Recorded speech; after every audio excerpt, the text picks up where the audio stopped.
The Jets get it done. The Bills hold on for another victory as well. And my Giants going at it tonight. The Manchild Show with Boy Green Digital starts right now.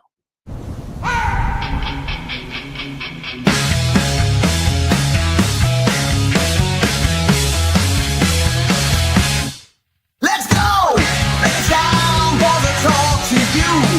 'Cause when it comes to sport, it's all we're gonna do. If all green is always on the scene, it was gonna always bring to the live streaming. So get ready, get ready, 'cause here they come. All right, baby. A little Monday show action for you today. It's our live Monday morning quarterback show. The Manchild, along with Paul Boy Green Esden Jr. You see him right there. He's got a little extra smile on his face today. Don't we all when our team gets a win? I'm hoping for one tonight. He got one yesterday. Oh, in dramatic fashion after Nick Folk, who hadn't missed all year, misses one. I couldn't believe it. I was tears running down my eye for you, Boy Green. But then, of course, Folk came through in the biggest of moments after that. The motion penalty on the Jets. What are they doing? Backing poor Folk in that old leg back up 5 more yards. This could be the difference. And he line drive one through the upright. That thing was low as it goes. I can't believe that got through the defensive line and all the way down to that goalpost and just inside it. Who cares? It goes in. It goes in. You really don't care. So Nick Folk, a Folk hero, once again, with a big win for the Jets. So we'll get into the Jets win. The Bills with a pretty dominating win over the Pittsburgh Steelers. Boy, Aaron Rodgers didn't look good, and he was all bloodied. He had like tape on his nose by the end of it and was taking, dare I say, full responsibility after the game. We can get into that as well. And, of course, my Giants will tee it up tonight, Boy Green, against the New England Patriots. Could maybe help some people there in the AFC. The Bills, I would think, Giants fans tonight as they take on the Pats. And that will be a difficult matchup in New England. Giants are, according to our sheet, 7.5-point underdogs. I did take them in the point, so hopefully my Giants can come through. I even predicted a possibility of not only a close game, but potentially a win. Of course, us Giant fans will get Jackson Dart back in the lineup as well. Boy Green, good morning. Happy Monday, my friend. Again, it's a beautiful day. Victory Mondays are the best, so much appreciated out there in the universe. So thank you, Manchild. Terrific. Hey, I mean, if only that win would have also been part of my bet, I'd have a lot more beard today, Lurch. But unfortunately, that bet was not included for the Falcons game. But hey, no tanking over here in Jets land. I love the wins. That's great for AG. It's great for his culture. And we'll see if the Jets can keep stacking them up. All right. So, look, it's always nicer to come into these shows on a Monday with at least a couple of W's because, man, it has been lean for all of us New York sports fans. Even the Bills, somewhat mid, really, this year when it's all said and done. I mean, they're probably going to make the playoffs. And I guess there's still an outside chance that they could win that division if New England kind of falls apart, but not very likely at this particular point. But we've seen stranger things. Did we not see the Rams go down to Carolina yesterday? My goodness. We saw many upsets. We saw Kansas City not get the job done and put themselves in great peril. We saw the Lions lose again. I mean, we are seeing teams that were quality teams last year and with high expectations this year suddenly kind of meh. Kind of mediocre, dare I say. So it's nice. Anytime you get a W, you'll always take those W's. So is this Aaron Glenn era growing on you a little bit, Boy Green? I mean, how you feeling about your coach these days? Now you got to win on top of a couple of competitive games. Is the momentum starting to come around here for Aaron Glenn? And should Jet fans just kind of cool their jets and RELAX, as their once quarterback at one point said? Yeah, quick nugget, by the way. Not only did I take Carolina in our, schedule picking with the spread, I took them straight up. So some nice money made there with the old family, taking them straight up to beat the Rams at home. I had a feeling. So that was juicy. So thank you to the Vegas Overlords for that one. Thank you very much. We don't win often versus Vegas, so when we do, we must cherish it. Yes. I would say this on all the AG stuff, and he has him fighting every week. They were outmatched against Baltimore by all the experts. They competed. They were outmatched against New England. They competed. They just took out the Falcons, and the Falcons are topsy-turvy, but they've beaten the Buffalo Bills this year. Like, and the Buffalo Bills was supposed to be this crazy team. And so it was a nice win there for the Jets. And they're doing it without no Quentin Williams, no Sauce Gardner, Garrett Wilson still on injured reserve. So the way that they've been doing it, Aaron Glenn clearly has the pulse here. I heard Albert Breer and a couple other of those insiders around the league saying, wow, Aaron Glenn's starting to turn heads with keeping his team competitive despite what their roster looks like, and that some positive signs for the future. Jets have 2 first-round picks this upcoming draft. They got 3 first-round picks a following draft. They've got a bunch of second-round picks. The Jets are in a prime position to turn this thing around. Of course, you just have to get the quarterback position right, and the Jets don't have it right. Tyrod Taylor's been an upgrade over Justin Fields. That's not exactly saying much. So he's been okay for now, but the Jets will certainly be looking for a new quarterback in 2026. That's for sure. Yeah, and I know there was some discussion. I was actually tuning into a little of your show earlier this morning about what the Jets should do come draft time about that quarterback thing. And I think, I don't know if I'm in with the majority and the minority, but considering what's on the table right now in terms of quarterbacks likely to come out this year and be available during the draft, of course, there's still time for things to change, but I think we've got a pretty good snapshot of what's going on here. We have seen some improvement from Arch Manning, so I don't know where his draft stock would be at the moment, but certainly that last name is probably going to bump him up a few spots, I would think, regardless of performance. Just the thought of somebody with that blood has probably got it, coursing through their veins that they're of NFL quality. After all, there have been 3 Mannings who have now made it as quarterbacks in the NFL. Why not a 4th?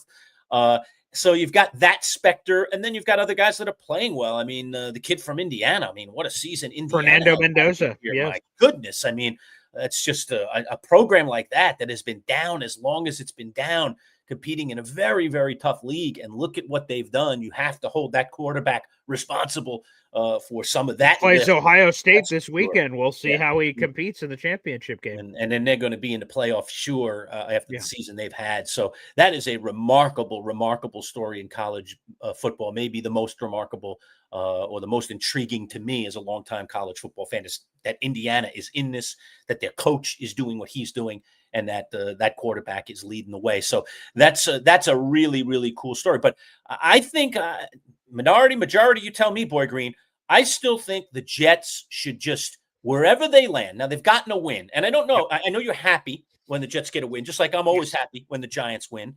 But then there's this thing of we're getting to the end of the season and these wins don't mean anything. They mean, okay, Jets pride. They mean like, we're competitive.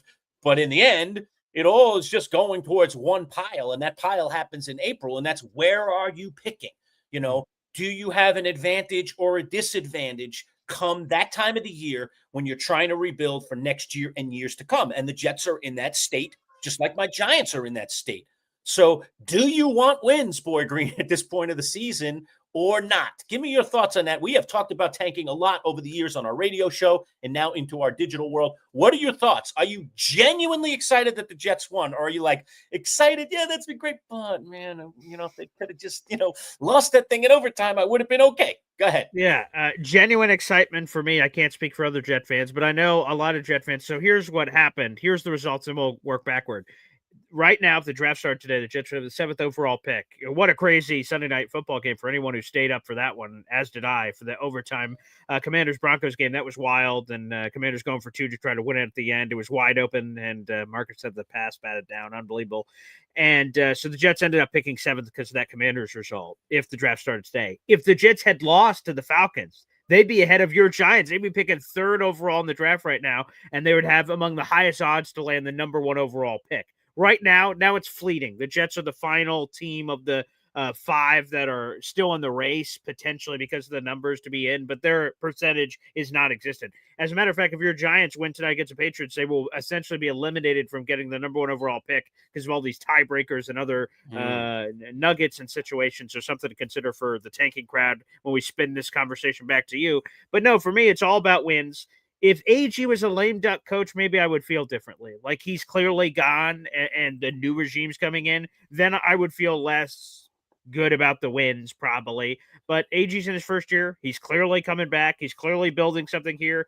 He is selling something to these players that clearly they're buying, that they're fighting in on a week-to-week basis with motivation. So no, I hope the Jets win out. I hope they go 8-9. I hope they're outside the top 10. That'd be terrific if they end up or able to turn that around personally. So I had no reservations. No, the meme where I'm smiling, but the sad face is sort of floating out there. It's all real for me. I know a lot of other Jet fans are disappointed, but here's the thing at the end of the day that I think about, and it's twofold. One, there apparently is no prospect, especially at quarterback, that is worthy right now at this moment in time on December 1st of being the clear number 1 overall pick.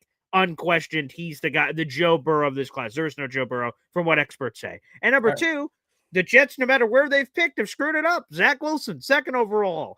They've picked guys, Darren Lee, former Ohio State product. Speaking of Ohio State, 20th overall. He stunk. They've picked 1st, 5th, 10th, 20th, 25th, and they've screwed it up no matter where the hell they've picked. So for me to be sold, oh, Paul, but this is the year that you want the top pick. To me, I think it's the decision makers. Wherever you are, you can pick.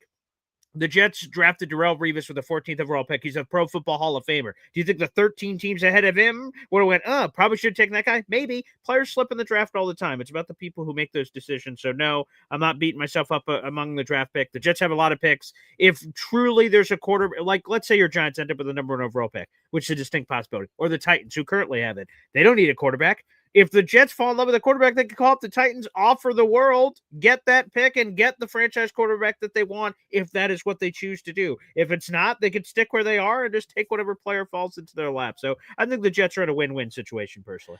Yeah, unless there is that quarterback he dreams, and I don't know that it's coming out this year because doesn't feel like there are any sure things. Not that any of them are sure things. Everybody thought Trevor Lawrence was a sure thing. Yikes. Andrew Luck, who was a good quarterback, but let's face it, injuries really curtailed his career. They expected to have that guy QB in them for 12 to 15 years. So that didn't happen. So in a certain sense, even that was somewhat of a disappointment. So, I just think it's always a crapshoot. And I'll have to say this, though. When my team, and I'm talking about the Giants here, when the Giants were quarterbackless, I was definitely kind of like, when the season was where it is, say now, I was kind of like, all right, let's not win anymore. We really don't need to win. I mean, like, as much as of course, you sit in front of the TV and you say, come on, punch it in, win. At the end of it, they didn't win. I was like, okay. That's fine. That's fine. That's going to help things a little bit, But the funny thing about it is, now that we have a QB, now I don't care because, sure, picking number 1 is always an advantage no matter what position you're picking. But, you can get a great defensive player or a great lineman or something if you're picking somewhere in the top 10, which is certainly where the Giants are going to be at worst. So, I mean, who cares? But if you are in the market for that quarterback, as the Giants were, I was kind of quietly, covertly, rooting for them to lose, especially at the very end of the season. Usually I would kind of hold off until we get to like the last 4 or 5 weeks. I'm like, all right, we're pretty in good shape here. We're number 2 as of today. So let's not drop any further than that. Let's just stay at number 2 and go from there. That was kind of the way that I felt about it, even though every time, of course, I got in front of the television set, I was like, come on, let's go win this thing. But then when it didn't win, I wasn't all that disappointed. So that's kind of where I was. Yeah. And isn't it ironic that the Giants, who now seem to have their quarterback, I mean, we'll see. Jackson Dart is, he is what he is right now, but he looks like you got to feel good. Yeah. Isn't it ironic that the Giants didn't need that high pick to get him? As a matter of fact, they picked another player, Abdul Carter, at number 3 last year, because he was the best available. And then they said, we'll roll the dice, or AKA, throw a dart at the dartboard here for Jackson Dart. And they moved up into the first round to get Jackson Dart. But they picked him much later in the first round, and they end up with what likely will be 2 very good players for their franchise going through. So get back to my point of the whole thing. My point of the whole thing is, I don't think the Jets should trade. I think they should stand pat wherever they end up picking and just get another player to add to this roster to make this team better. Don't force the quarterback thing, because the Giants didn't force it. I mean, sure, they traded up into the first round, but they didn't give away the fort, in order to essentially get up a bit and get a guy that they felt had a pretty good chance. And now that pretty good chance looks like it might have turned into the lottery ticket. So we'll see. But I think the Jets should do the same thing, because it's proving time and time again that these top guys, Kyler Murray. I mean, I'll get the list up in a minute. I mean, they're just out there, okay? Number 1 picks or number 2 or number 3 picks, and they've been disasters. They've been very, very uninspiring. And guys that were picked even in later rounds have, in some cases, become better and franchise quarterback pieces. So you can't force the quarterback thing unless there's a transcendent guy. Every once in a while, a Peyton Manning does come along. A John Elway does pop up, and Eli Manning is on the radar, and you got to go, okay, we got to go do something here. We got to consider giving away a little of our future to get this piece that is so integral to our success. So every once in a while, you got to do that. But I'm not a big fan of trading up for it. Are you? It sounds like you're kind of waffling on that. So tell me where you stand. Yeah, I mean, I'm in a general agreement with you that I let the draft fall to me. You know what? Everyone's going to go crazy over certain things. The Jets right now have the 7th overall pick. They're going to get a player that's worthy of being a top 7 player in this draft. And the Jets, spoiler alert, have no shortage of needs. There's a million things they could address. And I imagine there's going to be some player at some point available at pick 7 that would help the Jets with what they need. It's not going to be like, geez, we don't have any needs and we have nothing to use this for. But I am of the belief that this is a quarterback-driven league. And if the Jets don't get a quarterback, it doesn't matter what else they do with this roster. Until this is a quarterback-driven league, you need to find a quarterback.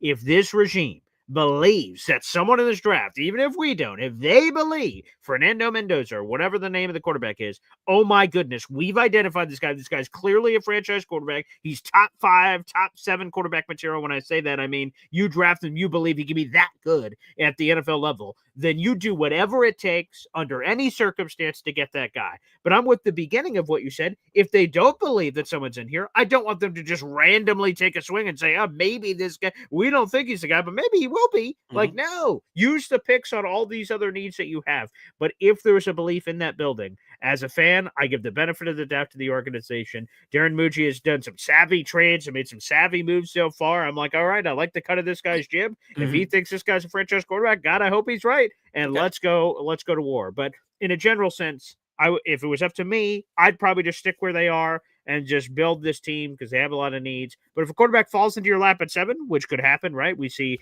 some years we think quarterbacks are hyped up, then all of a sudden they don't go, and then they just stumble into your lap. Sometimes you get lucky.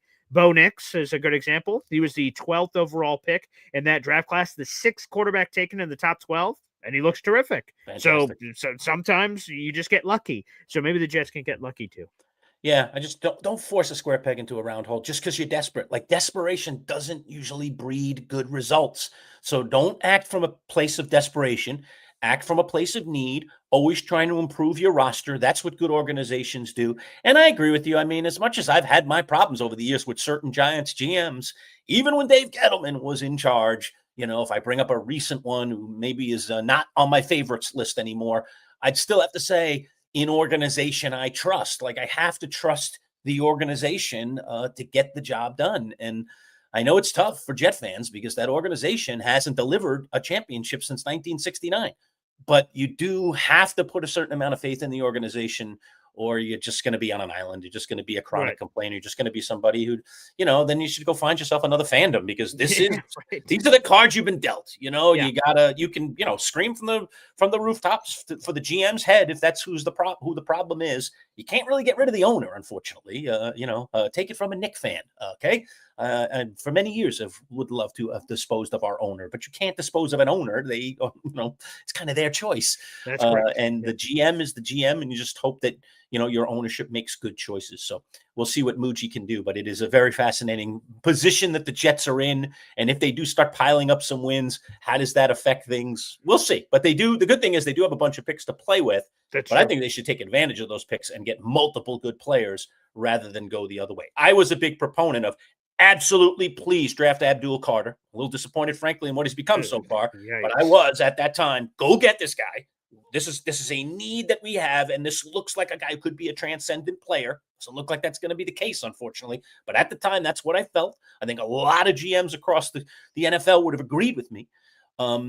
We'll see. That guy's career is still very much in front of him. Maybe with a new coaching staff, maybe with some new things in place, they get his attention and get him playing up to the ability that he's capable half of. A sack. I just can't believe he's been unbelievable. He seemed like the can't miss, clear as day, primo position, primo player. The fact that it hasn't worked out, especially with all the other talent the Giants have, so no one's focusing on Abdul. How is he not dominated? It's bizarre. If he had 7 or 8 sacks this year, it would be somewhat disappointing. But the fact that he has a half a sack is almost, absurd.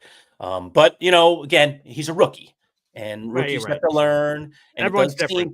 I hate when, I don't say, I love when the truth is out there, because we all seek the truth in life, right? With our teams, with all kinds of things, and I'm sure in politics and other things, we want the truth, right? We want to know what's really going on. Then we can make an educated decision.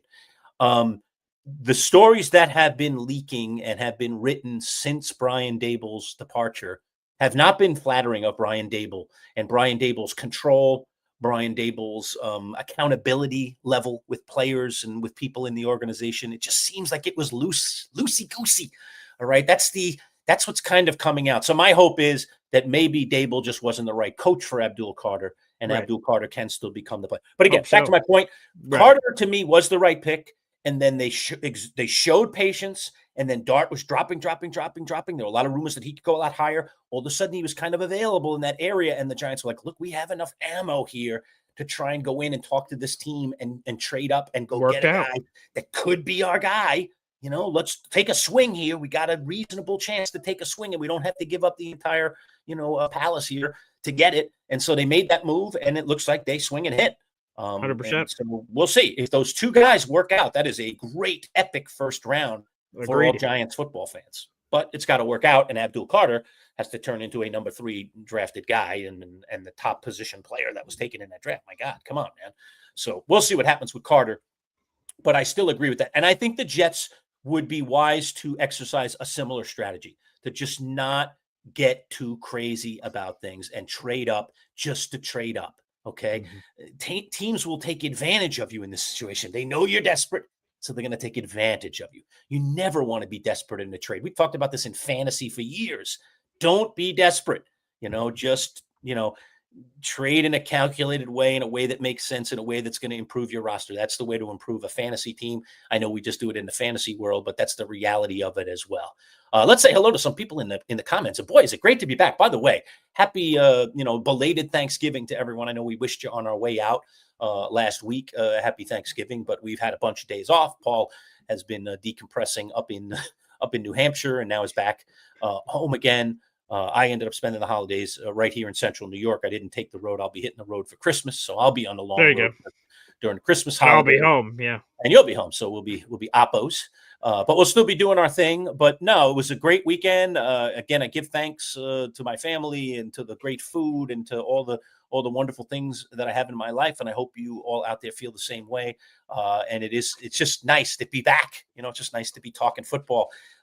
Man, 3 games on Thanksgiving, Paul, and they were all great. Oh, yeah. Detroit and Green Bay. Green Bay wins that one 31-24. Dallas and Kansas City, both in must-win kind of things. And the Cowboys find a way to win at home against the Chiefs. It looked like it might not happen. And Dallas delivered. Another good performance from Dak Prescott. And the return of Joe Burrow in the nightcap, destroying Baltimore when it was all said and done. And, oh, my God, is that division up in the air? The Steelers lost again. Baltimore has now taken on another loss. Cincinnati, could Burrow win out? Could they win out? They've got a tough schedule, including 2. All right. Well, they have 1. They're going to get another one against Baltimore. So they have a very tough sledding. But Joe Burrow seems to add an energy to that team that we haven't seen in a long time. What was your take on the Thanksgiving games, Boy Green? Yeah, I mean, again, we gave, I won't say we, I'll speak for myself. So I'll go chronologically in order. So Packers-Lions is first. And I'm like, week 1, the Lions got run out of town by Green Bay. They're going to show up. Like, they need to, at the very least, hold serve and make it 1-1 against the Packers and let's go to town. And the fact that they just seemed out of sorts. I mean, I couldn't believe the Matt LaFleur timeout that wasn't a timeout. There was a clear false start on Green Bay, and Matt LaFleur clearly didn't make the timeout in time, but the referees honored it and gave it to him. And then in the postgame, he winked at the media reporter and said, "Oh, I got it in time." Wink. I was just like, oh, LaFleur.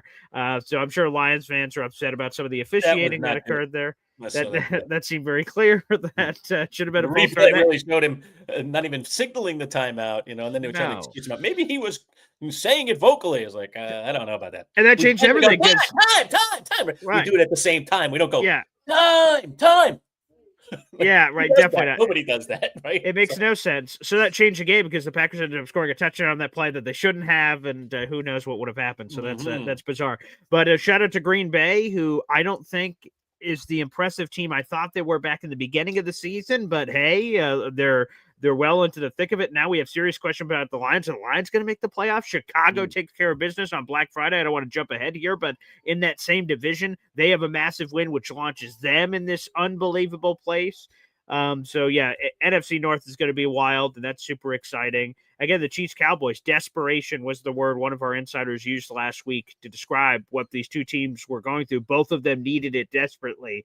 And the Chiefs, hearing Chiefs fans complain about officiating and the Chiefs coaches and Patrick Mahomes, I don't know. There's sort of something weird about that. I'm going to be honest. For a team that has been benefited from all of these officiating over the years, and their lines are going, guys, would you believe the officials? And we're all looking at the Chiefs like, what the hell are you talking about, man? Right. So George Pickens continues to be a monster. I mean, one of the – there are players every year that we call the player of the year, like a surprise, a this, a that. Like George Pickens has been unbelievable. What a terrible trade by the Pittsburgh Steelers. They gave him away for a third-round pick. I mean, unbelievable win for Dallas, which is terrific.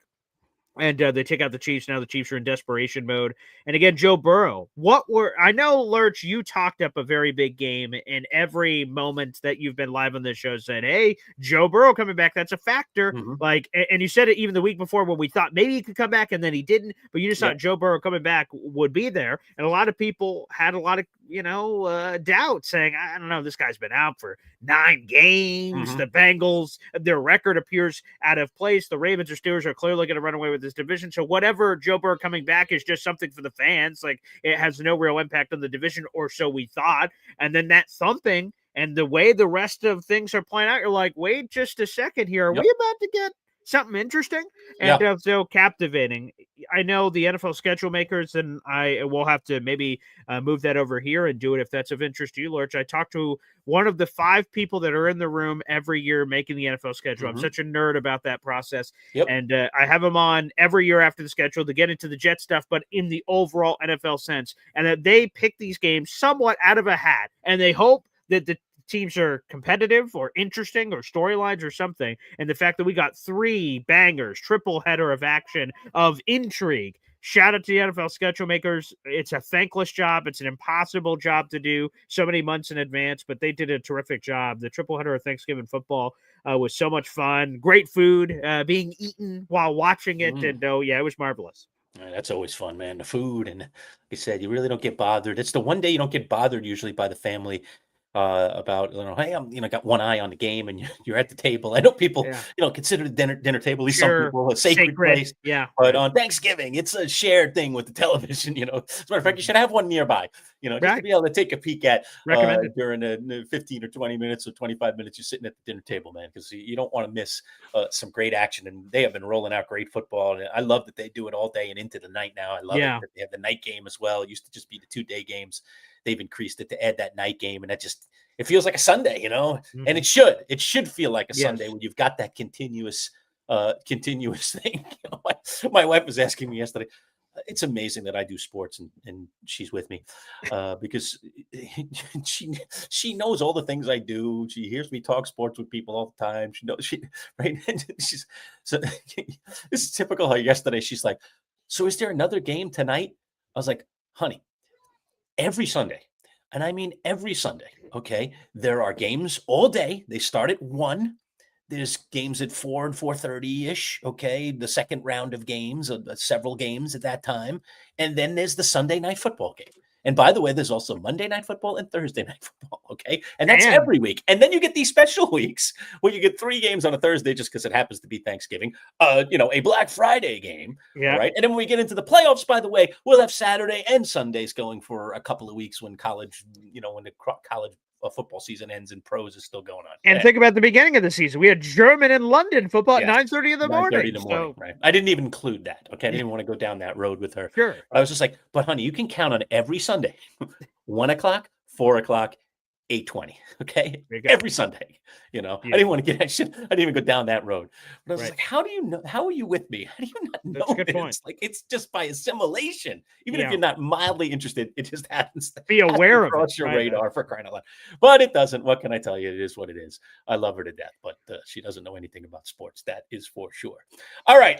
Welcome aboard again, everybody. Today's broadcast brought to you by our friends at Bayberry Automotive. Integrity in everything. We'll hear just in a couple minutes from our friends at Bayberry. Just want to acknowledge some people in the chat this morning, and feel free to jump into the chat and throw your comments up, questions.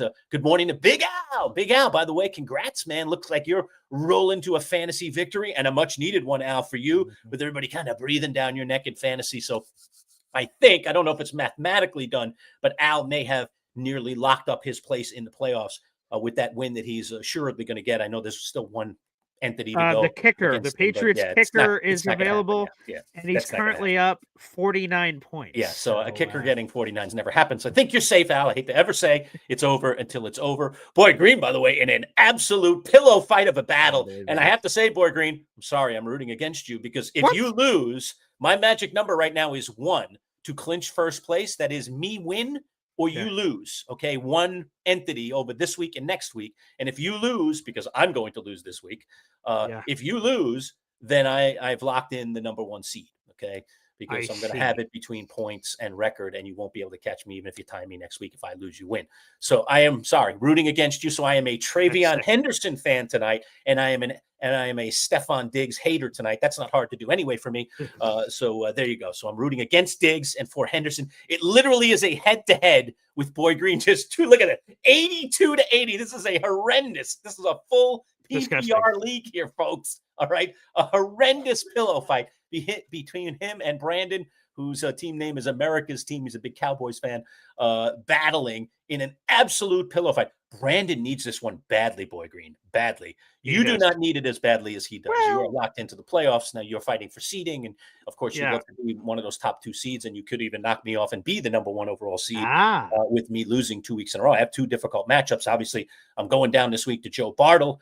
Boy, and my whole thing, basically losing to Bartle, it came down to pretty much, you hate to say anytime it's one player, but a lot of times it is one player. And for me, it was Jackson Smith-Njigba, who has been fantastic this year. I traded for him a few weeks ago. He's been rock solid. His worst week this season, I think, was like 13 or 16 points. It might be 16 points this whole year. And he puts up like a 4-burger yesterday. It was just putrid, disgusting, despicable. They didn't even throw him the ball. He had a 0 at halftime. I was like watching that game like, are you kidding me? Oh, my God, I needed a good performance out of him to beat Bartle. I'm going to lose by 20, 25 points. JSN, a disaster for me in fantasy. So I'm going down. But if Boy Green goes down, it doesn't matter. Then I am the number 1 seed, and I'll literally put my feet up on the Barker Lounger. I'll play next week and win or lose. Who cares? Playing Brian Drake, the old fantasy guy, and see how that goes. And then I'll sit back for another week of a bye while people are battling it off in the playoffs. I'll be just waiting for my opponent. I'd love to get him, or I'd love to get her. That'll be that. Then I'll finally play a playoff game in 3 weeks down the road. So I would love to have the Barker Lounger out after tonight. So sorry, Boy Green, I'm rooting against you. But if you do win, I'm still in good shape. But man, this just fantasy's fickle. It's so crazy. It is. Fickle. And look at you in this matchup. You would lose to anybody else. You happen to get the one guy in the league who also had a horrendous week. Unbelievable. Yeah, it's great. And I'll tell you this, right? So it looks like, again, you never know. Because, right, Travion Henderson, let's just say he has 40 points tonight. Then it won't matter whatever would have happened. But so we're going into this, and Brandon has a 2-point lead tonight heading into this game on Monday Night Football. But last night he had a player playing, it was Deebo Samuel. And throughout the game, Deebo had 1 point. And I'm like, oh my goodness, that's going to give me a great advantage. I'll have Stephon Diggs like a 10-point lead going into the Monday Night Football game. That'll make me feel a lot better. But on the final drive, Marcus Mariota finds Deebo Samuel 2 or 3 times. Boom, boom, boom. And I'm like, no, please stop. No, you haven't targeted him all game. And then they go to overtime and they target him again. And I'm like, oh, dear God. So he was able to pile up whatever it is, 13 points here or change, 11 points. Like he was going to have a disaster. And it was going to be a disaster. And now he has the lead going into tonight. So we will see. I would imagine.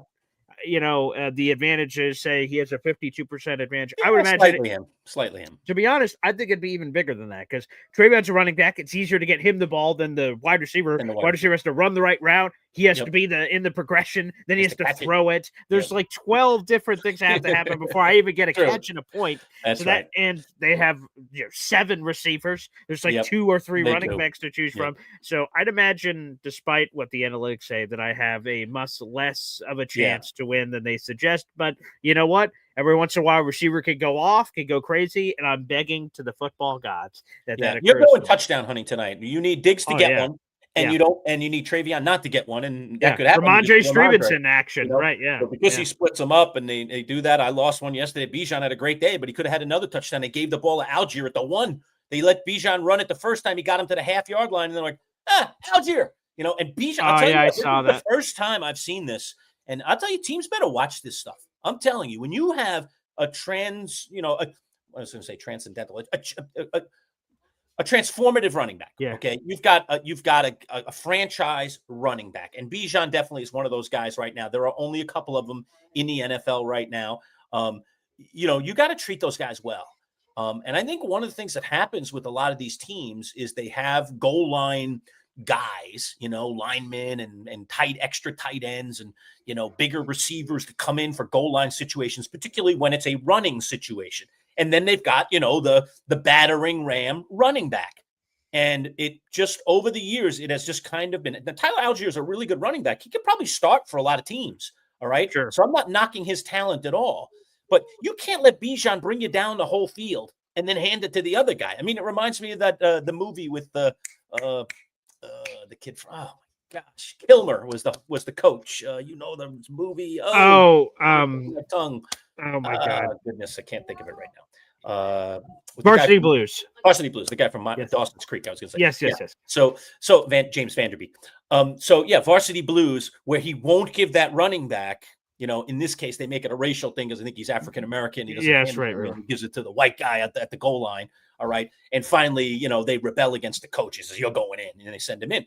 But that guy was just always getting robbed the touchdowns because they would just bring in the other guy. And this is the same case in a lot of organizations, but we've seen it a lot in Atlanta with Bijan. And Bijan was visibly mad. Like you could see on the sideline, he was like a little miffed. He was like looking down at the coach. They caught him kind of on camera. Yeah. Dude, give it to me one more time and I'm in. What are you taking me out? It's 2nd and goal at the half-yard line. I just got you all the way there. I almost got you in on that last play. Let me finish it off. Don't run Algier out there. He hasn't done anything. And Algier gets the easy touchdown. With that kind of blocking, any back could have gone in. You really should reward those players that are your bell cow players, because when contract negotiations come up and then they say, I don't think I'm going to take that deal, you might understand why there's no loyalty. How loyal were you to me, coach, when we were at the half-yard line and I could have racked up another touchdown on my season and you decided to give it to the other guy who did nothing?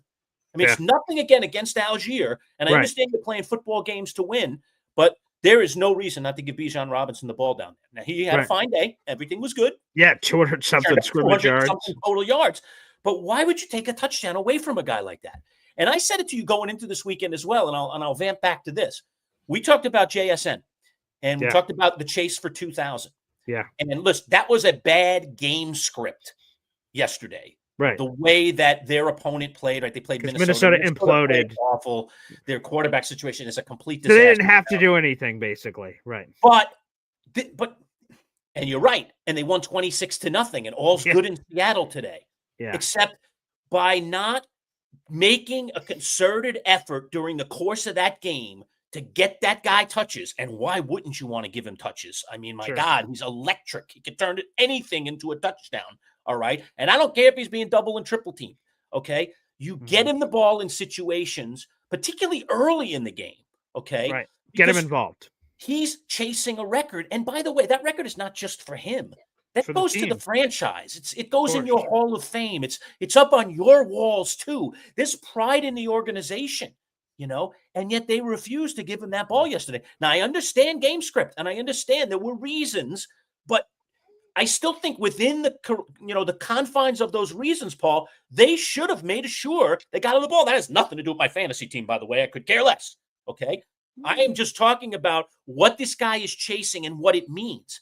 Now, because of that awful day that he had yesterday, 2 catches, I think, for 26 yards, brutal. Yep. Okay.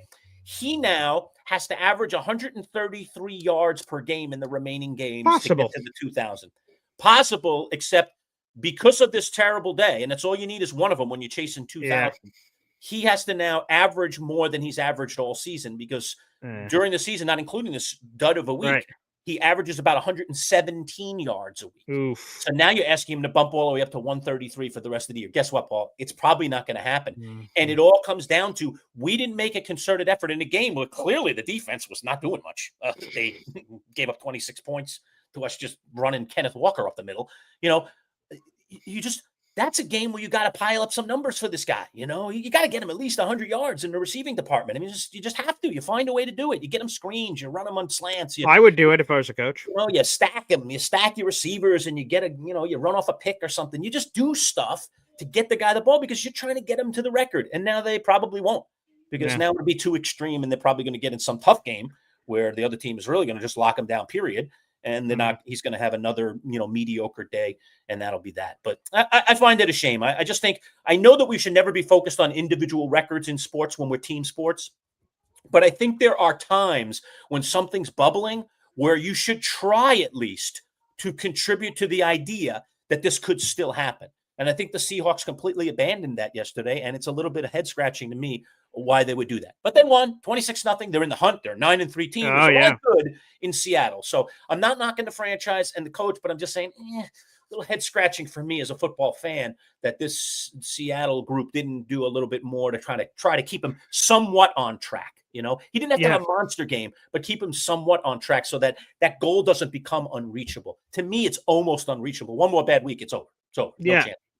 We'll be watching both historic stat lines. It's JSN on offense. It's Myles Garrett on defense. He had 1 sack yesterday. I believe he's at 19 sacks now. So he's got 5 games to go with 3.5 or 4.5 left. So he will be another one that's chasing it. Although a little easier to orchestrate offense than orchestrate sacks for the other side. So JSN would have been in that position. Quick answer to Big Al here. So do I pass Bot Green, aka Boy Green, if he loses? I have for folks in fantasy, the number one tiebreaker is points scored. I have a 51 point plus point differential on Big Al.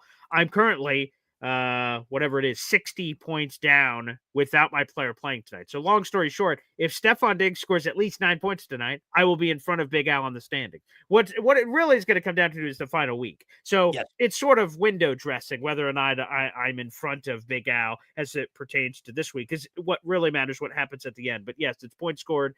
So I've got a 51 point advantage. He's currently up 60. Right now, if my player didn't play, my player is playing, so we'll see what he ends up with. But so it's up in the air, long story short. But here's the thing. If I win, I put myself in a position to separate from other people, and it's just me and Al duking it out for that spot. So that's what I prefer. I'm at 8 wins, so quite frankly, I'd be very close to locking it in if I win. Al doesn't want you to win. If I'm a proponent of you not winning tonight, Al is a much bigger proponent of you not winning. It's not as meaningful to me as it is to Al. Because if you lose tonight and Al is going to win, you two guys are now tied record-wise, and now it's just a battle of points and plus what you each do next week. Things fall out of Al's control if you win this week, and you're in control. Yeah, win and you're in. Right. I get my bye week next week, no matter what happens, regardless of the points. So you can, and I see that. You do, by the way, I saw have a lesser matchup. Not that guarantees anything. It guarantees nothing. Of course. Okay, but it certainly, gives you a little bit better chance, per se. The law of averages perhaps is a little bit more in your corner. And by the way, Big Al noting that this quote-unquote pillow fight is the game of the week. Hey, you want to know something? I enjoyed when we had a Cardinals-Seahawks Sunday Night Football game a couple years ago that ended 6-6, okay? Sometimes it's not just a sexy points-a-palooza all over the place, Big Al. Have some variety in the diet, pal. This is the game of the week. It is a pillow fight, but you got to win in a lot of different ways in football, okay? Yeah, I was going to say, what would have been the best match of the week? The fact of the matter is me and Bartle, and it wasn't even that close. No. Points wise, we both were very respectable. Joe scored almost 140 points. I scored 120 points. He still beat me by 20. Thank you, JSN. Boy, just a good performance out of him, and I win. And I think. But here's the other thing: 22 points or something. But nothing else was close this week in our league for the most part. You know, you're the only one. This is a super close battle. Right. And by the way, right, so the winner of our league from last year is Jabber's Wing Sauces. And he currently, before things will change, obviously tonight, he currently is in the 6th hole, but he lost. Jamie FedEx guy behind him won. Joe Bono behind him won. We may automatically crown a new champion. Our champion may not even make the playoffs, and thus we could crown a new champion this year. Which he was up there all season, so he's had a late season slide, man. It's just, that hurts, man. You're there, you're really tasting it, and then all of a sudden, very, very quickly, it goes away. Falls away from you. Bad weeks, or you have a good week, and then someone just outduels you, beats you 150 to 140, and you're like, what just happened? You know, oh boy. And unfortunately, Lurch, very exciting. Yes. Let's pour one out. It appears that our bottom 3 are locked in. Yes. There will be no drama. No drama. For those who are unaware of our leagues, the top 3 in the Champs League, nothing happens because we're already at the top. But the bottom 3 in our Champs League gets kicked down to another league. And Austin beat Russ, so that eliminates some drama for Russ. And then Choptimus Prime, Russ, and Otto Rich will all have 4 wins. And the 9th place team won, so he will have 6 wins. So thus everyone is automatically eliminated. Wow, so literally nothing to play for Bottom next week. 3 decided. Which is unfortunate. Brutal. And Lurch, I guess congratulations are in order because now you're officially the only one now. The only one that has never been kicked out. So congrats. I've never been relegated, but I don't like being the only one. Now I got a giant freaking target on my back to be the one. All right, let's just take 30 seconds, learn a little bit more about our friends from Bayberry Automotive, today's sponsor. We'll come back. We'll jump into the comments. Any comments that go up, we'll throw them up here in the next couple of minutes. So if you want to throw up a comment, get yourself on the air with us, do it right now. And we've still got plenty of games to talk about from week 13, which is touching the tip of the iceberg, as they say. All right, be right back. More Manchild Show with Boy Green Digital right after this. Trust is everything when it comes to auto repairs. At Bayberry Automotive, they take trust seriously. Bayberry has a team of experienced and certified mechanics that are dedicated to providing exceptional customer service.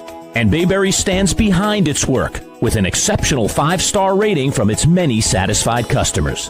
Family run, integrity in everything. Bayberry Automotive, BayberryAutomotive.com. Located on Route 57 across from Bayberry Plaza, the premier choice for auto repair in Liverpool.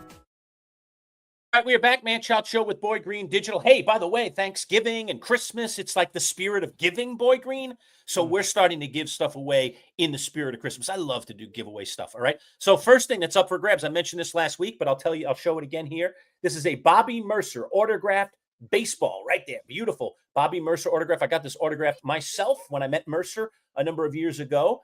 So for all you Yankee fans, all you have to do is be one of our first 400 subscribers. We're less than 25 subscribers away, and then this thing goes out the door.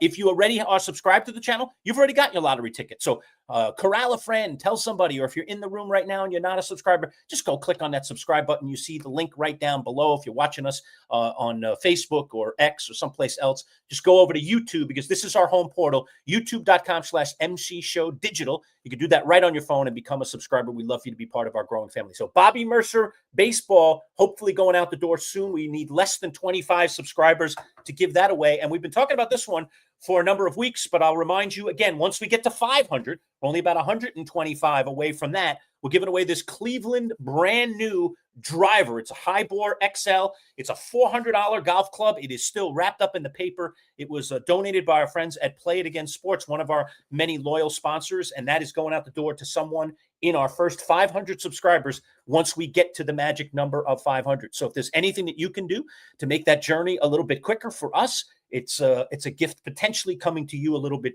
quicker as well. So those are just a couple of things here in the Christmas spirit. And Boy Green and I are already talking about some other giveaways to do as well. So join us for that giveaway, but only less than 25 away for the Bobby Mercer autographed baseball going out the door. So jump in right now and subscribe if you're not already subscribed. BG? And by the way, I don't know, math wasn't my subject of choice in college, Lurch, and I don't know if that's one of your many classes that you teach at the variety of universities that you teach at, but we have 200 people in the room.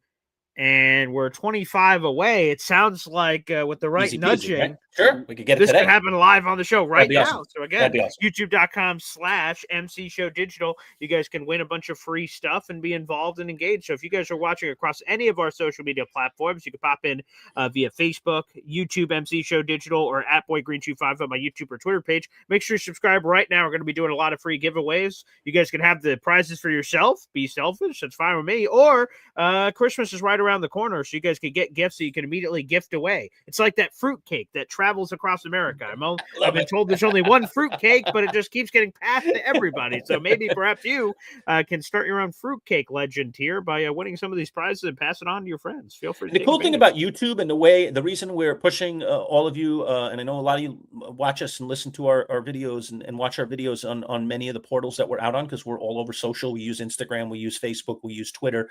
I'm talking to Paul about possibly even using TikTok in the not too distant future as a potential portal as well. But YouTube is home base, and that's where not only are you getting our stuff as soon as it's coming out, usually the quickest, but also it has our entire archive. You could go back and watch anything that we've done since July 1st, when we really started this channel in earnest, So, you can go back and watch anything. There's lots of fun interviews, things that are not so time pressed. And we keep all of our interviews basically in our YouTube archive, plus all our shorts. We have hundreds of shorts now on all kinds of topics and fun stuff. And, if you're a Survivor fan, you could go watch Survivor videos. We create playlists. So if you go into the playlist section on YouTube, you can see different categories. We have all Jets stuff categorized, all Giant stuff, all Bills stuff, Survivor stuff, fantasy football stuff. We have all that stuff categorized out. So now you can just go in and watch the things that you want to watch and not have to watch everything if that's not what you want to do. So I don't expect you to have to love every single bit of content we put out there. But if you become part of our little family, you can just be in your little niche and live in that niche and enjoy those things that we do for you. So hopefully you'll become a subscriber. As Boy Green said, it's just as easy as that. YouTube.com/MC Show Digital. And just click on subscribe. And like I said, get us to 400. That Bobby Mercer ball will go out the door. You could be that lucky winner. And then when we get to 500, that golf club is going out the door as well. We will ship it to you if you are not local. So you do not have to be local. And I will handle the shipping cost. Okay. That's coming out of my pocket. All right. Wow. So hopefully it's going to somebody really cool and really good. All right. Anyway, so that I just wanted to get that out. Let me jump some comments here, Boy Green. I'll work my way down through the top here. All right. So we said Al with the good morning. Good morning to you as well, Al. Did I pop that up before? Al, good morning. Let me go to Jamie here, who says the Bears, you're going down, Al. Yeah. All right. So the Bears, by the way, I want to mention this on the Bears before we get off that. The Bears, as of right now, who would have thought at the beginning of the season we'd be saying this? And I told you I thought the Bears were a playoff team. Remember mentioning Yes. This is not a shock for me, Boy Green, that the Bears are legit. But I don't even think I would have said the Bears, number one seed in the NFC. As of right now, if the playoffs were today, the Bears are the number one seed. They're getting the bye. They're getting home field throughout the whole 9 yards. The Bears right now, because of their head-to-head and their overall record, they are the number one seed in the NFC right now. Incredible. Wow. Look at them at 9-3. Again, a big help, of course, because Carolina upset the Rams, who seemed on the collision course for the number one seed. And all of a sudden, things got a lot more interesting. Seattle's 9-3. The Rams are 9-3. Eagles are at 8-4. And that was a big one because the Bears and Eagles played at the top of that conference. So, man, that Chicago would be in this position is pretty stunning. All right. Jamie keeping busy in the contents. He said, I took the Jets to win, also took the Commanders to win. They almost pulled it out. So I guess he had a little bet going on there, kind of fun stuff. And Jamie also chiming in with, goodbye, Courtney, Russ, Austin, Manchild, lone survivor, never to finish in bottom three since start of the Champs League in 2017. Jamie is our resident historian when it comes to our Champs Fantasy League. He's been in the league for many years himself.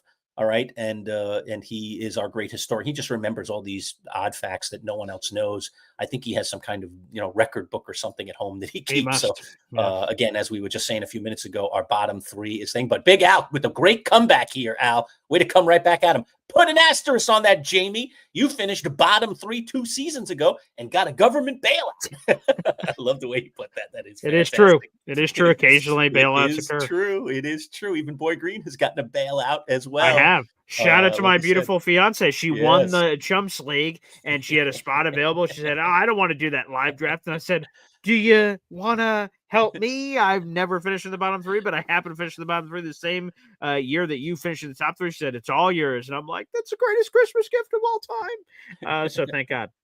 And Jamie chiming right back in, of course, with, yeah, Al and Boy Green got a call back too.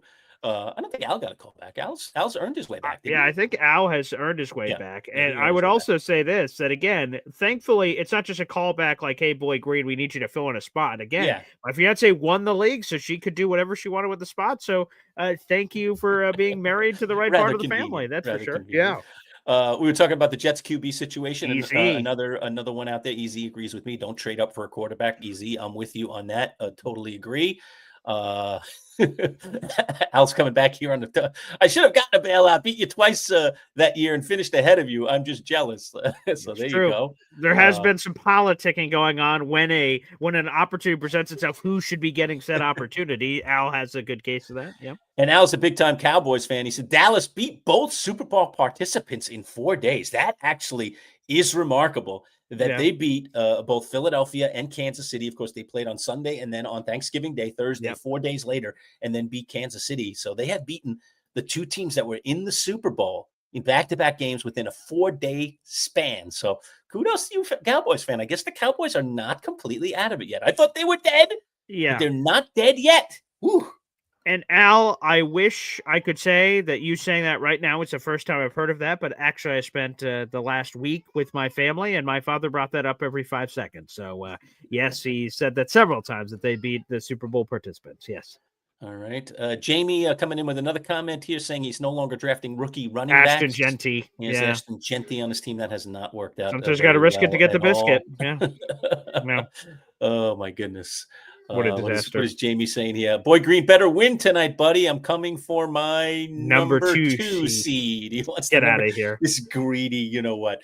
Well, because here's the thing, fantasy is we have 12 teams in our league. 6 teams make it. Top 2 seeds get a bye. The other 4 play, and then the winners, not the winners and losers. Losers go to the consolation bracket. No one cares about that. 2 winners move on to play the bye teams.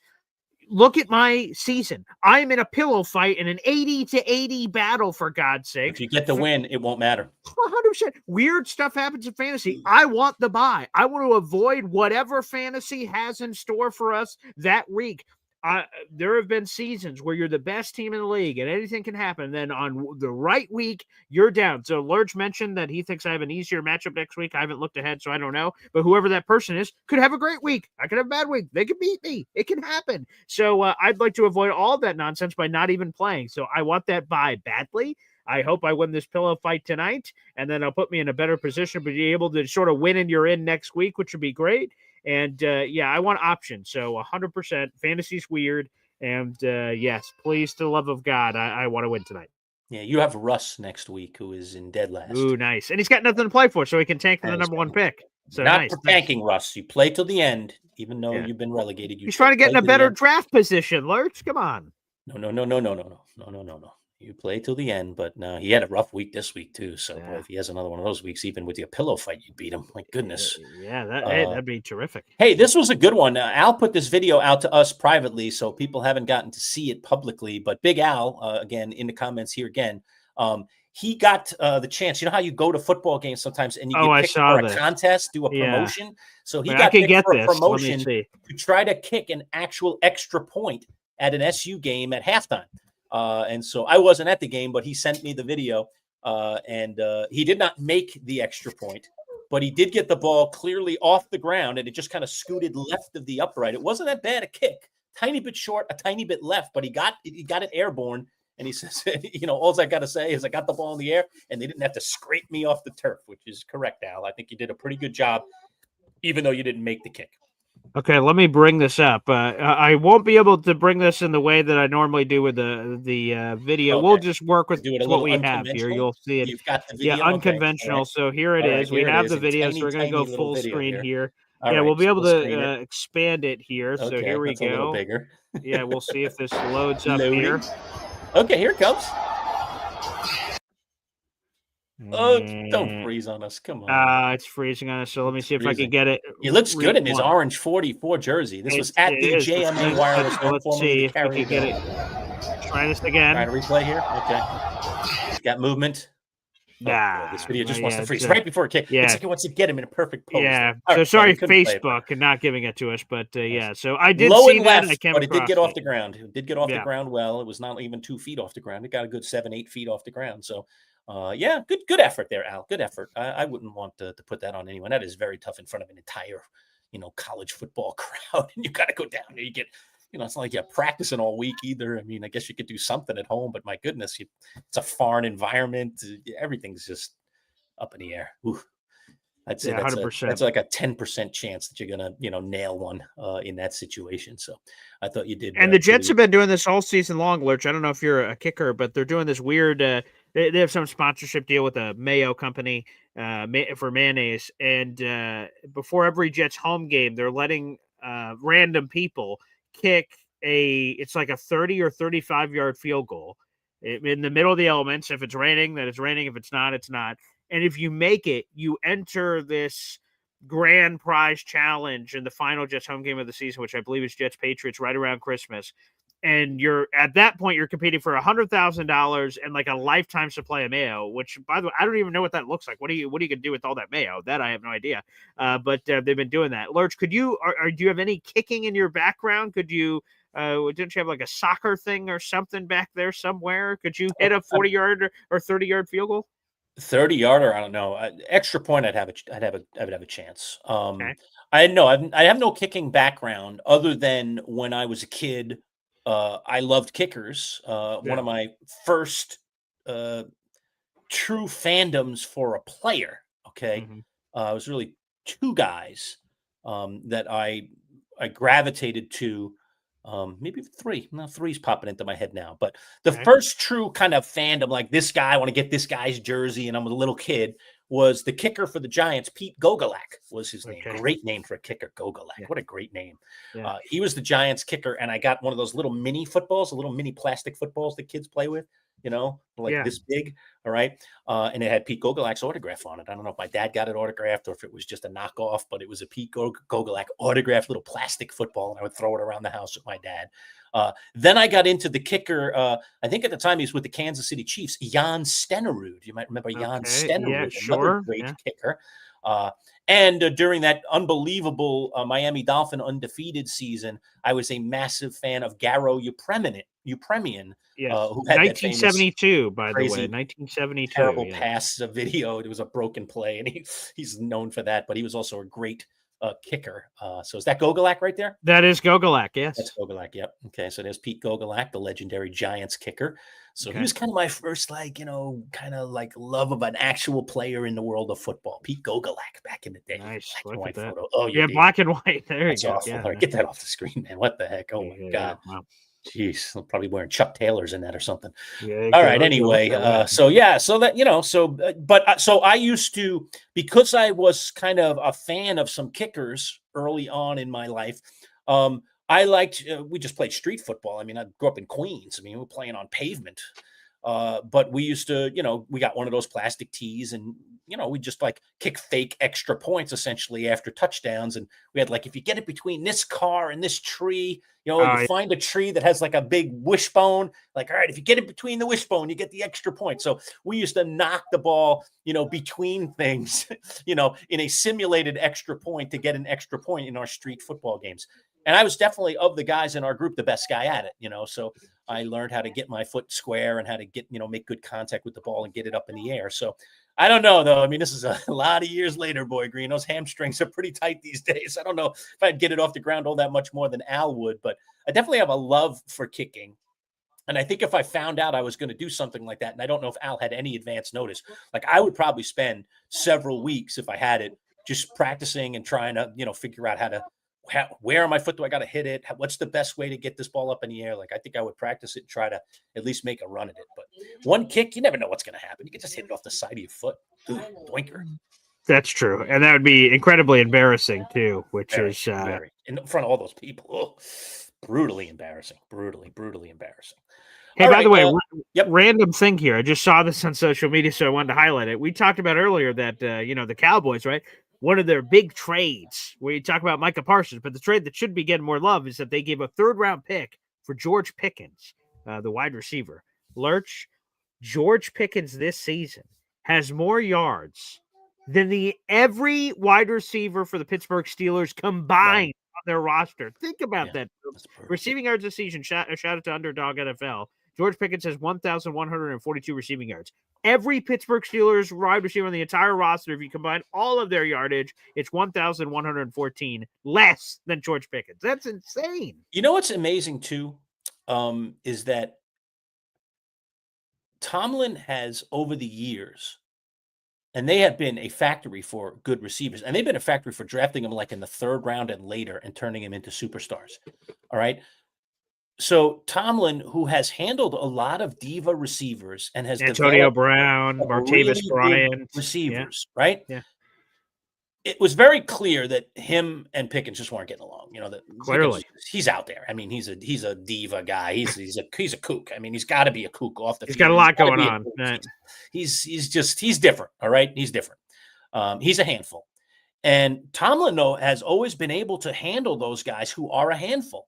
And yet, for some reason, this guy, at his young age, because he's in his prime right now, okay, they decided to jettison him off. When they finally let Brown go, I mean, he was done. I mean, he was at the very end. I mean, they got everything could get at him, you know, and they traded him at the perfect time. That was like the perfect get rid of this guy at the right time thing that made the Steelers look very good. Didn't have to deal with all that nonsense that has since happened to Antonio Brown. He was in trouble just a couple of weeks ago. I saw again in trouble off the field. He's returned into an absolute nightmare, but he is a diva and he's a bit of a kooky guy. He's a little bit quirky, to say the least.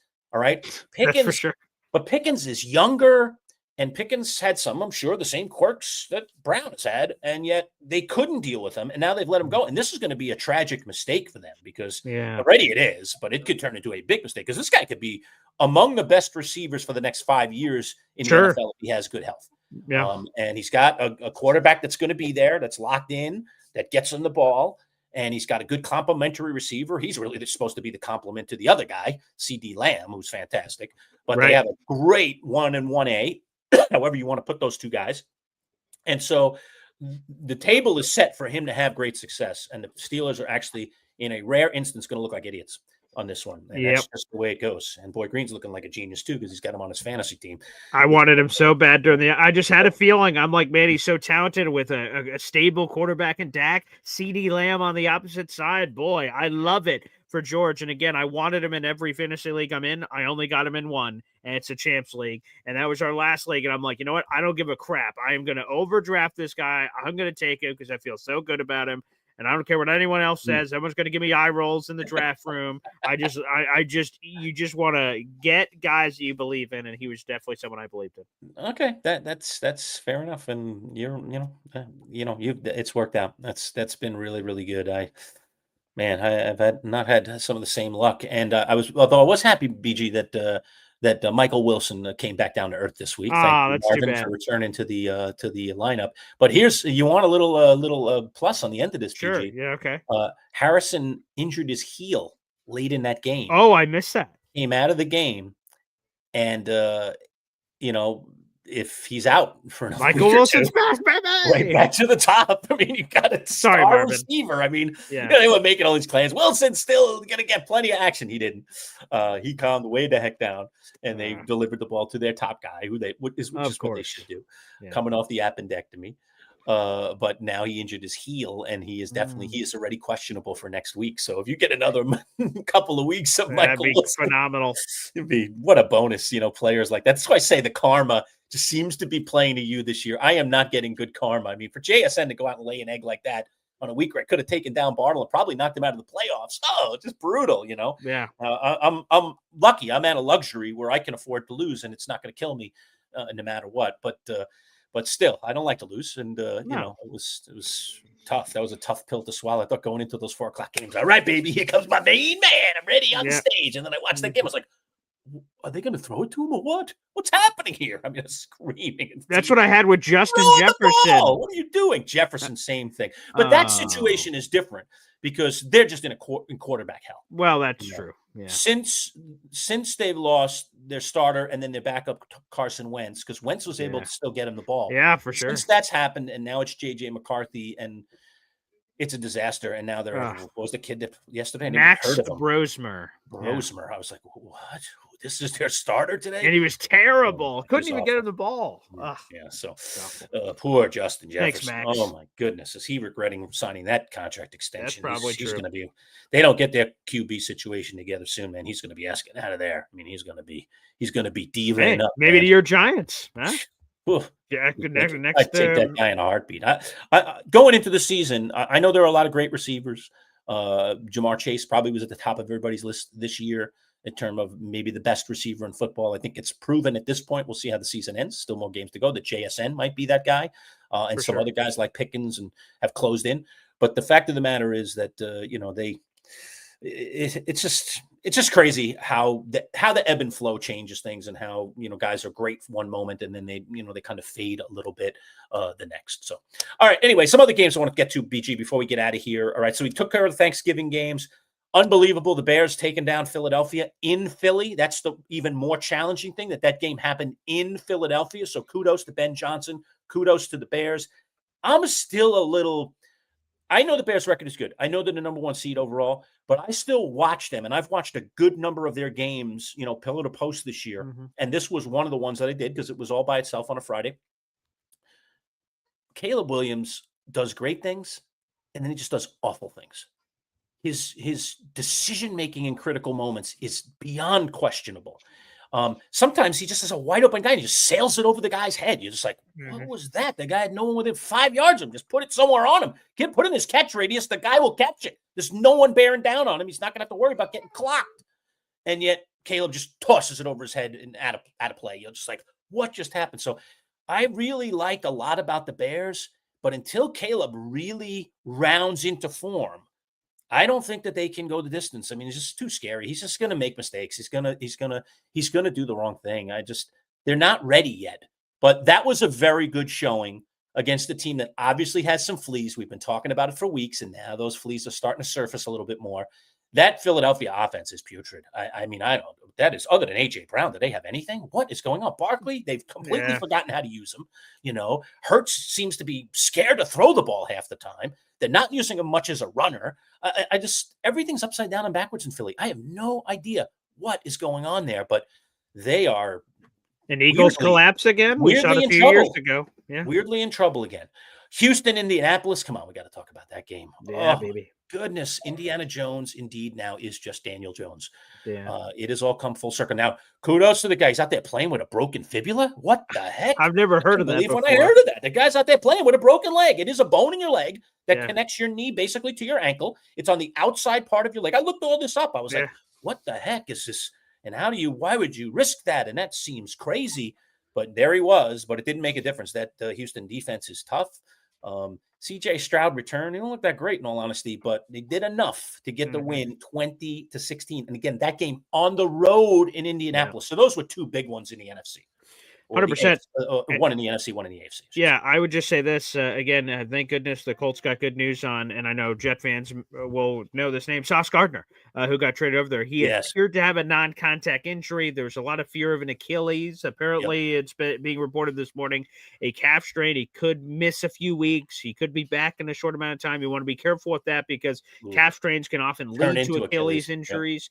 So it looks like they avoided disaster. They gave up 2 first-round picks and Adonai Mitchell, who I see Old Yank. Shout out to you, Old Yank, having an AD Mitchell shout out in here. Yeah, we had he had the first 100-yard receiving game of his career and the first touchdown of his career with a 52-yard touchdown bomb from Tyrod Taylor, which was a lot of fun. So again, salute to Adonai Mitchell. And but no, for the Colts, Sauce Gardner you want for the playoffs if you are lucky enough to get there, although they're collapsing recently. So it sounds like they avoided serious injury. Thank goodness for them. Daniel Jones, that one, I don't know, with a broken fibula, which again, I heard the story. I'm like, what? Are they going to keep rolling him out? I mean, I heard broken fibula. I'm like, oh my God, are they going to announce he's out for the season? They're rolling off to whoever the backup is, because I don't know if Anthony Richardson is healthy yet. And you're just like, oh my goodness. And then no, he's playing with it. So bizarre. But the Colts are totally losing their moxie. The Cowboys acquired Quentin Williams from the Jets, and it's been rocket fuel. They've blasted it off. Yes. The Colts have got Sauce Gardner. They completely collapsed. They're losing games left and right. So boy, Indy's better take the wheel back from Jesus here and see if they could get it back on course, because this car could spin out of control.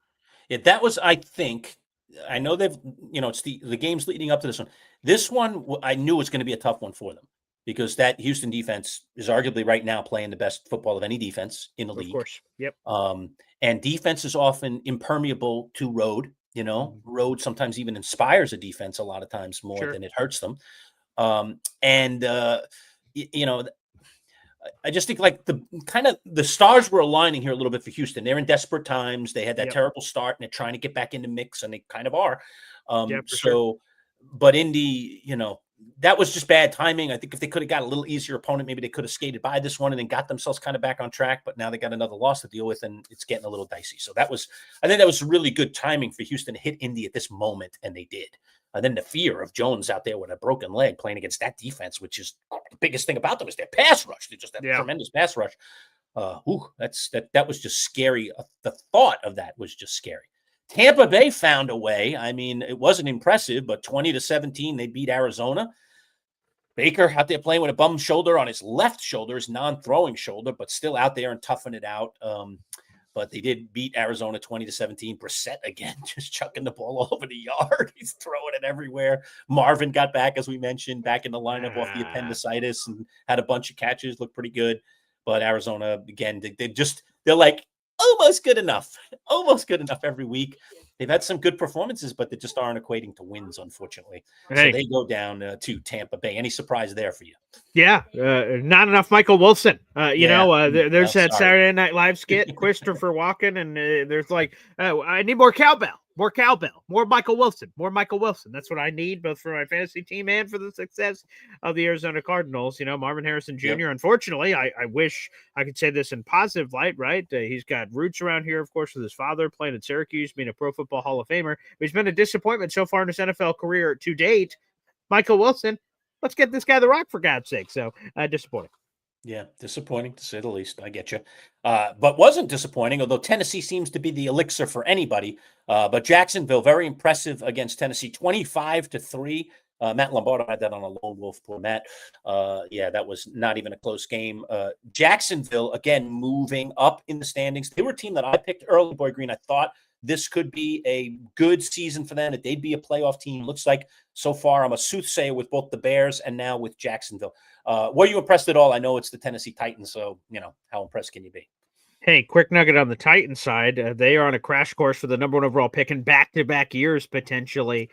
Could be that for Tennessee. They don't need a quarterback, so maybe they can parlay that pick into a massive haul to accelerate their rebuild. They're going to have a new head coach, obviously, with Brian Callahan being fired halfway through the season. So Tennessee going in the wrong direction. I feel bad for Cam Ward. He doesn't have a lot to work with there offensively, and he's sort of spiraling. So hopefully he can sort of manage to get something out of this rookie season of note that he can build upon moving forward, because I imagine Tennessee is not going to go one and done with Cam Ward. But no, Jacksonville has been interesting. I don't know what has happened to Brian Thomas Jr. Again, non-existent in this game. It makes no sense because Travis Hunter's out for the year. So that means the reps are back available, and yet they're not going to Brian Thomas Jr., BTJ. So he was a Pro Bowl player last year. This year, he can't even get involved. I don't know what's going on there. Some weird drama happening there in Jacksonville for sure. But this is a super talented team that, Indy, look over your shoulder. You're looking at Houston. Look at Jacksonville, who's breathing down your neck too. Trevor Lawrence, to me, has not been wildly impressive, but they have impressive guys. Travis Etienne is a very, very talented guy. So they have a lot of talented guys on offense and defense. I just want to see if they could sort of I just need to see a little bit more to fully buy in again, because I was bought in early, less bought in more recently. Well, have you bought into the Carolina Panthers? BG, man. Holy crow. You got a lone wolf on Carolina. That was a 10.5-point spread on our sheet on Friday. Nobody but you dared to go over there. I was waffling a little bit, but I just believed. I was worried about the 10.5, but I didn't think Carolina could win, for crying out loud. They get back home and get right. That thing went right down to the wire. 31-28. Carolina upends the Rams. And now we went from last week, the Rams right now. I said it, though. I go, right now. Give it a week or two, and this whole thing changes. It didn't even take a week. Okay, a week later, the Rams go down to Carolina, and now the Rams are human, and it's up for grabs, and everyone's in it again, and the Bears are now the number 1 seed, and yada, yada, yada. So how disappointed are you in the Rams, and what do you make of Carolina? Are they for real? And are the Rams, is this just a hiccup? And the Rams okay or not okay? Yeah, a couple of things here. First off, I quoted your father to you. The home underdog was super tasty there. I know. Panthers. I said I have no choice. Damn. I gotta go to your father's tried and true saying there. So Carolina, Spirit of Dad should have driven me on that one, because I did have a good weekend picks, but I could have used that one on top of it. That would have been icing. For sure. So, and what a fun game. I mean, they were just it was a heavyweight boxing bout where they were dropping blows back and forth. Rams take the lead. The Panthers take the lead. Back to the Rams. Back to the Panthers. So that was super fun game, and big sexy players all over the place. And just to jump in for a second on the home underdog front, so just hold your thought there for a minute, BG. Home underdogs win or lose. Dallas home underdog win outright. Okay. Carolina home underdog win outright. Jets home underdog win outright. Tennessee did not. Okay, they were home and lost badly. Okay, so that's a loss there. All right. Cleveland did not win as well. All right, so that makes the record 3-2, and then Pittsburgh lost, so that now ties it up at 3-3 for home underdogs. Washington didn't win, but they did cover as the home underdog. Did. All right, so that's 4-3 on the side of home underdogs.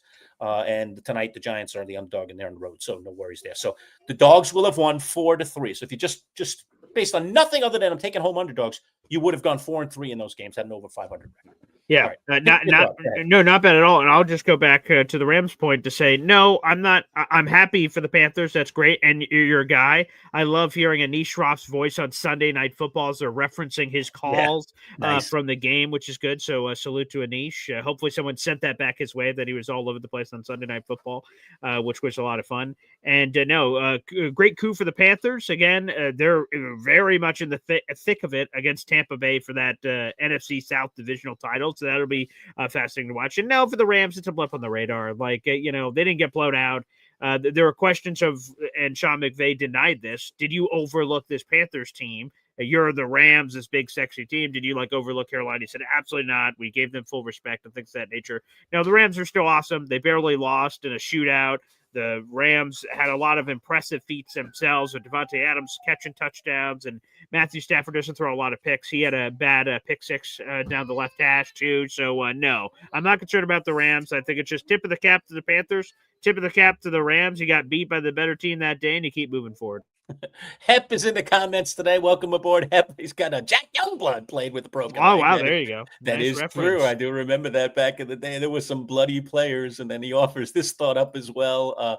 Keeping a team focused while you're successful is a difficult proposition. I love how he does the caps on that. That's very nice. I assume he's talking about your Jets there, correct? Yes, right, because it is difficult to balance both of those things. It's keeping the team together, preaching patience no one wants. Again, Bud says the line all the time, instant coffee in the microwave isn't fast enough for people nowadays. It's just a now league. Now. And it's a difficult line to draw there. But hey, you know what? It seems like the Jets are figuring it out. Not a lot of wins this season, but hopefully more in the future. Boy, as Mike McDaniel turned it down and turned it around in Miami. I know it was just, New Orleans, but another win for Miami. They're doing it ugly, 21-17. Not that impressive. They were home against New Orleans, against the downtrodden New Orleans team, but Miami is starting to get a few wins. Dare I say they're dropping in the draft order. And I mean dropping, meaning going down from number one towards the middle of the pack. Yeah, but they're screwed. They play the Jets this week, so they're going to come back down to earth, obviously, as the Jets get another upset win against the Fish. But no, I think Mike McDaniel is doing a number to potentially save his job. Chris Greer, their longtime general manager, he had been with the organization for 25 years in a variety of roles. He gets fired in the middle of the year. And so Mike McDaniel and apparently ownership group, Stephen Ross, really likes Mike McDaniel, so he doesn't want to fire him. And Mike McDaniel is giving him plenty of reasons not to fire him with how this team is playing and fighting. Now, I think the playoffs, even though I see they're on the in the hunt graphic, I think with all due respect, I don't see that sort of magic happening. Right. but it's nice to be in the Hunt graphic. The Jets haven't been there in quite some time. But no, Mike McDaniel, I think the thing that is being fought for is less about playoffs. It's more about Mike McDaniel's job security and seeing if he can be a part of this group and the next chapter of this group, whether that includes Tua or not. So, no, it's been very impressive for Miami. They've won. It's been something like, I don't have their schedule in front of me and have to pull it up. Let me not talk out of my keister here. Miami is, let's see, for the old fish, they're 5-7 on the season, and they've won, let's see, 3 in a row and 4 or 5. So they've done a marvelous job. 5 wins. Yeah, that's very good. And you look at the rest of their schedule. So they have the Jets. Think of what you want of that. They play Pittsburgh. They play Cincinnati with Joe Burrow back, Bucks, Patriots. Okay, it gets a lot more difficult for Miami as I'm now taking a gander ahead of the schedule. Back end definitely a little tough. Yeah, we'll see if they are able to compete and make it happen. But no, absolutely not. The Dolphins are going to collapse. Interesting. Jets, as we mentioned earlier, get the win over Atlanta, 27-24. How you liking Tyrod Taylor as your starting quarterback? At least the team can get the ball down the field a little bit. I mean, again, it's not what you want, but it's better than what's been offered and certainly better than what Justin Fields was delivering. That's for sure.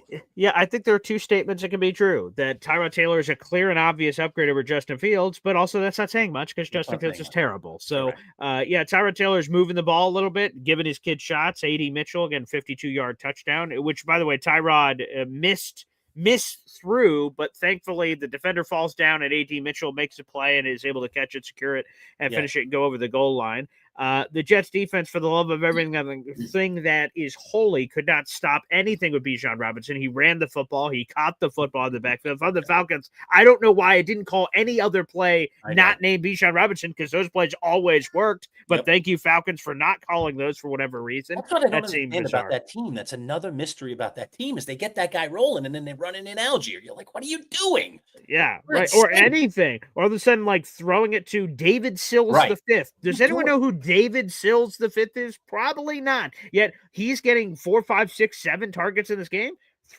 If it ain't three of those, give 3 of those to Bijan. 100%. I totally agree. It's bizarre. I don't Atlanta's understand a conundrum. They are an absolute conundrum. They were a conundrum under Smith, under Arthur Smith as their head coach, and they continue to be a conundrum. I just don't understand the decision making around their star players. I mean, with Drake London out, Bijan Robinson is the guy. You just give it to him, and he's having a day. Keep giving it. Feed the beast. I know he's putting up crazy numbers and good for Lurch's fantasy team and good for Bijan Robinson, but that shouldn't be enough. You should just be complacent with, all right, he's putting some nice numbers here. You're trying to win a game and feed him numbers. So keep feeding the beast until he tells you on the sideline, oh, man, I am tired. I need a breather. Until that happens, which I did not see during the game, I don't know. I just would have kept feeding him, so that seemed bizarre. But no, Tyrod has been a nice little upgrade for the Jets. He's brought some stability to the Jets offense. They've got a long way to go, but that's been refreshing. Yep, I would agree. The 49ers, didn't want to get on board with them on the road, and I should have. Darn it, man. Christian McCaffrey is incredible. He certainly has to be considered for MVP again this year. I know Jonathan Taylor was getting a lot of attention. He's cooled a bit, a little bit of a comeback game yesterday, but again, they lost. I don't, also understand why Indianapolis gets away from that guy sometimes when they shouldn't. But, man, it's been another great season for CMC. Anybody that questioned his durability, well, that's pretty much a moot point at this point. He's made it through 13 weeks, 26-8 over a very tough Cleveland Browns defense. So San Francisco did it convincingly. Purdy obviously back in that lineup. Talk to me about San Francisco. Are they for real or not? A quick trivia question, by the way. Do you know the last time before what happened this weekend that the 49ers traveled to Cleveland and beat the Browns on the road? I bet you it's ages. I bet you it's a long time. Yeah, I'm going to – all right. You want to take a guess at the date? Yeah, sure. Why not? I'm the worst date guy. I'll give you a year. All right. Yeah, so that's what I'm looking for. 25. I'll say 2005. 1984 was the last time that the 49ers went into – it's just a weird scheduling quirk. So this week when I'm picking the games, I'm like, man, that is so bizarre. I mean, eventually all records and things are meant to be broken. But, man, and Cleveland's defense have been playing so well, so I picked Cleveland this weekend. Obviously, that was a failure.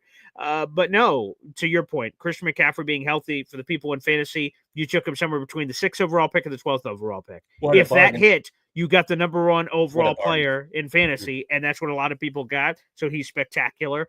The fact that they're doing this despite not having Nick Bosa, one of the best pass rushers in the league, not having Fred Warner, one of the best inside linebackers in the league, and they have just made chicken salad out of chicken. You know what? Kyle Shanahan should be fully in the conversation for Coach of the Year for what he's been able to do with this group. It's been magnificent. Quarterback injuries. Brock Purdy's been out for most of the year. You go to some guy, Mac Jones, a rejected first-round pick from New England who bounced to Jacksonville, then bounced over to you, and he looked spectacular, looked like a well-oiled machine. Nothing changed when Mac Jones went in there in a negative way. So they just keep finding new ways to do it. So, yeah, San Francisco is fully in the picture. 49ers fans I saw chirping saying, wait just a second, we're not out of the NFC West race. Rams losing. Maybe there's a path with their strength of schedule versus our strength of schedule. Is there a way to get back into this thing? So maybe that there's more chapters to be written in this Kyle Shanahan Coach of the Year book. Yeah, the 49ers are for real. Here's something that is freakish. I think going into this week, I had heard that he was number 1. I'm looking at the current stats right now. He's number 4 in the NFL. All right. Christian McCaffrey, okay, Yeah. the running back. Yeah, okay? I know where you're going. We know catches balls out of the backfield as well.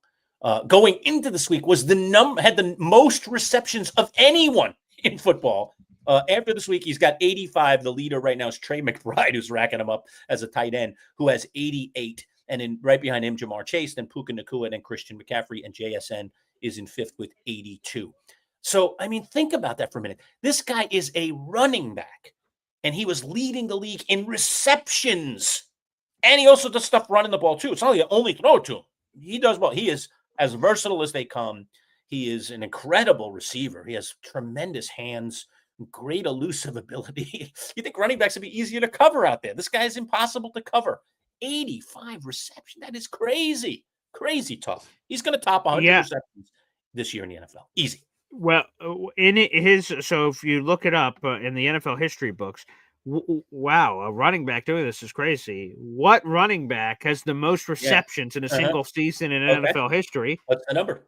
The number is 116, held by Christian McCaffrey, who did it in 2019. So he has a path. Again, he would have to continue to rack it up. He's got 85 catches right now, so we'll see if with 4 games remaining, is there enough to do it here. But you start doing the math and getting those numbers together. He's got 4, 5, 6, 7 catches a game. We'll see what he can do. He's going to have an opportunity to break his own record. It's been magnificent for Christian. Unbelievable. Guy's a freak. So good win for the 49ers. You believe in the 49ers or not?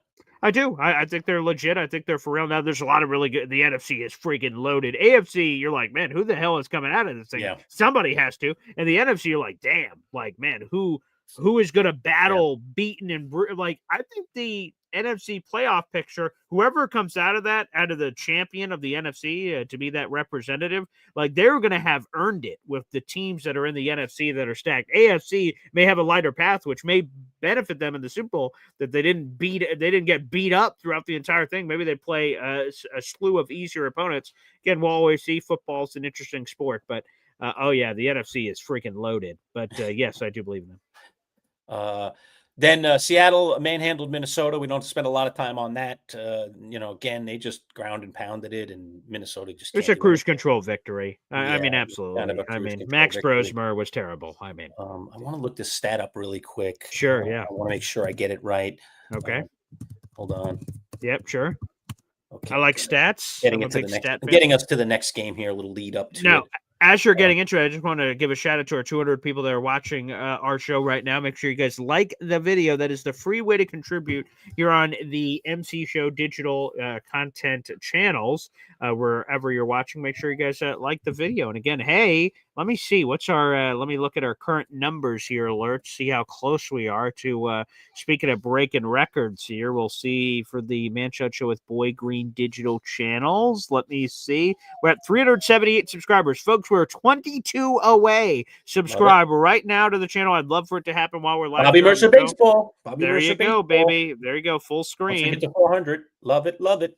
We're 22 away, folks. That's where we're at right now. 22 away. All you have to do is subscribe to that YouTube channel on your screen. YouTube.com/MC Show Digital. Free Free. If you're local, we'll hand it to you in person. If you live far away, we'll ship it to you. Just subscribe to the channel. Free to do. And if you subscribe for this, if you're one of our next 22 subscribers, you have a chance of that baseball. But if, quite frankly, if you're one of our subscribers there and you remain a subscriber, you'll be there for every free giveaway we continue to do here on the channel. So you don't have to pay a penny.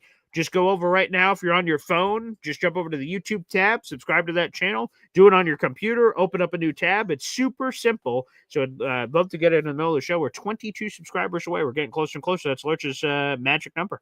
Yep, magic number 22, baby. That's my number. Yeah. So next game up on the slate is the Bills and Pittsburgh. 26-7. Bills dominated mostly on the ground. This was a ground game for them. Again, getting James Cook cooking. Khalil Shakir had another horrendous game for anybody that has him in fantasy. Oh my God, that was the guy that was supposed to have the nice solid floor. No, we're not sure of the stealing. A complete disaster. Oh my God, epic surprises me. He had one catch in that game, if I'm not mistaken. Oh my goodness, what a terrible way to go down in fantasy if you had Khalil Shakir on your roster. Which I have him in a few leagues, unfortunately. But most importantly in this game, Josh Allen, young Josh Allen, also call him young Josh Allen. I mean, I know he's considered a KG vet, but he's still got plenty more years left in this league. He has become, in that game, the all-time leading rusher for a quarterback. So he has the most rushing touchdowns career for a quarterback at his young age with 76. He's 29. He passed Cam Newton. Now, Jalen Hurts, who's still playing, is on his tail with 63. And, Hurts does run the ball a lot at the goal line as well. So I guess it's still potentially out there for Hurts to close that gap and maybe even close in on him and pass him. But, I mean, Josh Allen just keeps doing it time and time again. He's at 76 and counting. I mean, listen to other top guys in the history of, we get beyond Newton, who we know was a physical monster, and Hurts, who's a guy in the game right now that is really reliant on his legs. Before that, in fourth place on this list is Steve Young, a very mobile quarterback in the NFL, who had 43 total in his career, in a long career. Josh Allen's career is not even over, not even close to being over, and he already has 76. So that kind of puts it in perspective. The great Michael Vick only had 36 rushing touchdowns. He's 8th all-time on the list. So, man, you just look at that. Lamar, who is a runner, but a lot of times doesn't take it at the goal line to take that pounding because of his slight build, has 34 as well. There's another active quarterback. But, man, holy crow, Josh Allen running away with this. He's going to be the career leader in rushing touchdowns for a quarterback, I think, for many years to come after he finally does hang him up. Yeah, he just surpassed Cam Newton for you young kids out there in the audience. Old Superman, who was the league MVP back in 2015, a decade ago. So, yeah, Cam Newton held that for a while as the leader of that clubhouse. But, yeah, Josh Allen is going to have a chance to obviously holds the crown right now, but to make up ground. And then by the time he finishes and draws the line in the dirt saying, hey, folks, this is the new standard you got to beat, I imagine that line is going to be so far out, he may hold that for a very long time, despite the fact that we're in a rushing quarterback kind of league right now. Gotcha. That's a kind of destination. But, man, salute to Josh Allen. Incredible. Then continuing down the list here, Boy Green, just get to the last couple of games. Chargers outduel Las Vegas. Boy, Vegas is really hurting. The Chargers needed a turnaround game like that. They did not get Omari and Hampton back into the lineup. There were a lot of rumors that he might get back. Looks like it's going to be at least one more week. But the Chargers still look solid. They did have a little scare. Justin Herbert got hurt in that game, but then was able to return to the game and was able to finish it out. So I think, at least for the moment, they're okay. 31-14 over Vegas. That was a dominating performance. And then what turned out to be a very exciting Sunday night football game, Denver and Washington. Boy, it looked like it was kind of going to be lopsided at one point. Denver was kind of dominating, not really completely on the scoreboard, but was just looking like a team that looked a lot better. And, man, the Commanders came all the way back, and then on a 2-point conversion in overtime, had a chance to win it. That ball gets batted down, and Denver hangs on by the skin of their teeth in Washington. But again, home team dog getting it done, 6.5 points on the favor of the Washington Commanders, and they get it done handily. They lose the game 27-26, but cover on the spreadsheet. Yeah, just unbelievable. And I was trying to see, a lot of drama. It was like I said, it was a very fun game there as well. I was trying to see the latest Justin Herbert update. He has a metacarpal fracture on his left hand. He does plan to play on Monday Night Football a week from today. So he's going to attempt to play. Aaron Rodgers, one of those left hand issues. I guess Rodgers is a wrist. This is a hand. I mean, You can play with that as long as you can handle the snap. Or Rodgers was operating completely out of the shotgun. All right. He didn't take anything under center because he couldn't really grab those snaps securely without the potential for fumbling it. So they just moved him into shotgun the whole game. So maybe we'll see a similar fate for Justin Herbert here. Also, this was breaking news from earlier today, but it happened in the middle of our show. Before the season, there was a trade between the Carolina Panthers and the Minnesota Vikings, returning Adam Thielen home back to the Vikings where he started his career. Well, he approached management about being released, seeking his release because he was a healthy scratch on Sunday. He is not getting on the field. So Adam Thielen was granted that release. He wants more playing time, so he's going to join a contender as a wide receiver. So we'll see if he has anything left in the tank. And they are allowing him out of that deal. And so there you go. We'll see if Adam Thielen lands with a contender that needs some wide receiver help. We'll see. Guy's got good hands. I'll say that. I don't know what's left below the waist, but man, in terms of his hands, the guy can still catch that ball. So maybe he can help somebody that's in a chase for a playoff, especially down near the goal line. I mean, he's just a reliable guy. Him and Cooper Kupp kind of became like an entity in terms of like that kind of receiver, that style of receiver. Reminds me of what's his name with the Patriots for many years with Brady. Wes Welker. Wes Welker. So that Wes Welker kind of mold, just great hands. Not blow me away route runners, not like blow me away physical guys, but just able to get position and then just glue. I mean, just the hands are just glue. He's that kind of guy, man. Boy, did he have some good seasons over the years with the Minnesota Vikings. So I would love to see him get one more chance with somebody really good and maybe get a chance at winning a ring. That'd be cool. And finally, Boy Green, Monday Night Football. It hasn't happened yet, but it will happen hours from now. And that is the New England Patriots against my New York Giants. As I mentioned, Jackson Dart back in the lineup. And I don't know, are we tanking? Are we not tanking? I don't know what we're doing. But the fact of the matter is I just want to see my team play better football. I want to see my team be competitive. I certainly don't want them to go out there and get whacked. Joe Bartle last Friday, on top of trying to set up his rivalry with me in fantasy as we were getting ready to gear up and play each other, was just lambasting my Giants and calling this game as uninteresting and boring as they come. So if for no other reason, BG, I want this game to be as interesting and non-boring as that Sunday Night Football game was last night so that I can rub it in Bartle's face on Friday. So we'll see if the Giants make it interesting. Who do you like in this one? Do you think the Giants will be competitive? I do think they're going to be competitive. I do believe that they're going to cover that spread. I know there's a lot of things going against the Giants. They've lost 6 in a row. They haven't won a road game yet this season. They're 0-7 on the road this year. New England is firing on all cylinders. But again, any given Thursday, Sunday, Monday, Saturday, Tuesday, whatever the day happens to be, that's why you play the games. Upsets happen galore. We've had a lot of upsets across the National Football League this season. I'm not rolling out the Giants. The Patriots have seemingly done a really good job of taking care of the teams they're supposed to beat. That has happened often, and they've squeaked out a few wins where they pulled off an upset. Buffalo earlier in the year, which was the beginning of this winning streak, or Tampa Bay, who they were able to beat. I'm giving the Giants a puncher's chance. Now, can Jackson Dart stay healthy? He's been beat up so much during his rookie year, and it's scared me several times. Can he stay on the field? Can he protect himself? There was a problem back in college. A clip is going viral, Lurch. I don't know if are you a fan of the QB grinders that John Gruden still does and used to do where he... Yeah, I mean, I'm familiar. I'm a fan, no, but familiar for sure. Okay. So he'd bring a quarterback in a room and break down tape. Yeah. And one of the clips that's going viral is John Gruden's like, what's going on here? And he keeps rewinding the tape. It's Jackson Dart has an opportunity. I know this exact scene you're talking about. Yes. And he just starts and tries to truck somebody. And he talks about the toughness he wants to display for teammates and stuff.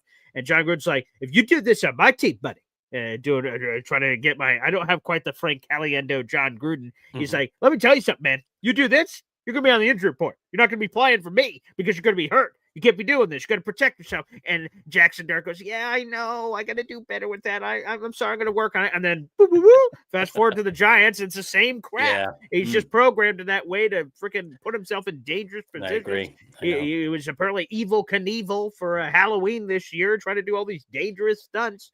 We talked about it with Ed Valentine early in the week. And I was like, Ed, can this guy stop himself from himself? Like how, and he's like, I think he kind of is what he is. I was like, I know. I've seen guys like this before. We had a quarterback right here in Syracuse that we watched play a lot, Eric Dungy. Dungy was a warrior. I mean, this guy would give his life for a victory and life for a first down, life for fourth and a foot. I'm going to get that on my own. I don't need the big fullback. I'm going to do it.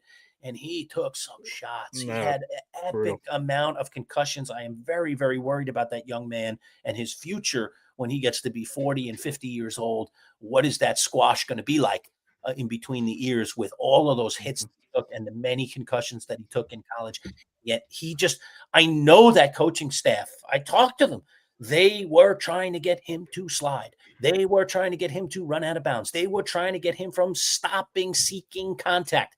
He just was wired that way. He was a football player who also happened to play quarterback. He had the mentality of a running back, and he just believed, I'm going to get through that wall. And I just worry that Jackson Dart is the same thing. So if there's going to be a downfall here for the Giants and Jackson Dart, it's going to be health and whether or not he can protect himself well enough and whether the Giants can sell to him, have him practice the craft. I mean, with a guy like him, I literally next year in training camp would be practicing slide. I would be practicing running out of bounds situations with him. I would be practicing, third and fourth and short situations and what you do and don't do. How do you get down? How do you protect yourself? Remember a bunch of years ago, this happened with Tua Tagovailoa because he was getting killed with concussions. And Miami, literally, I think he did jujitsu or something. It was to fall because, as a taekwondo practitioner, you're supposed to spread your weight when you fall and you slap your hands down. So then the weight, pressure, and everything equally balances out on your body. So not one position or one part of your body gets extra attacked. That's true. So literally what they discovered was that Tagovailoa was getting hurt, not just simply because guys were coming up and whacking him. He was falling awkwardly, and then his head was slamming on the turf, which we know is conducive of getting concussions and creating head trauma. And so he went and did this, martial arts essentially to learn how to fall better. And so far, so good. I mean, Tua has seemed to take less licks. He is protecting himself a lot better. They obviously are keeping him out of harm's way and not running him very much, which I think is a wise thing.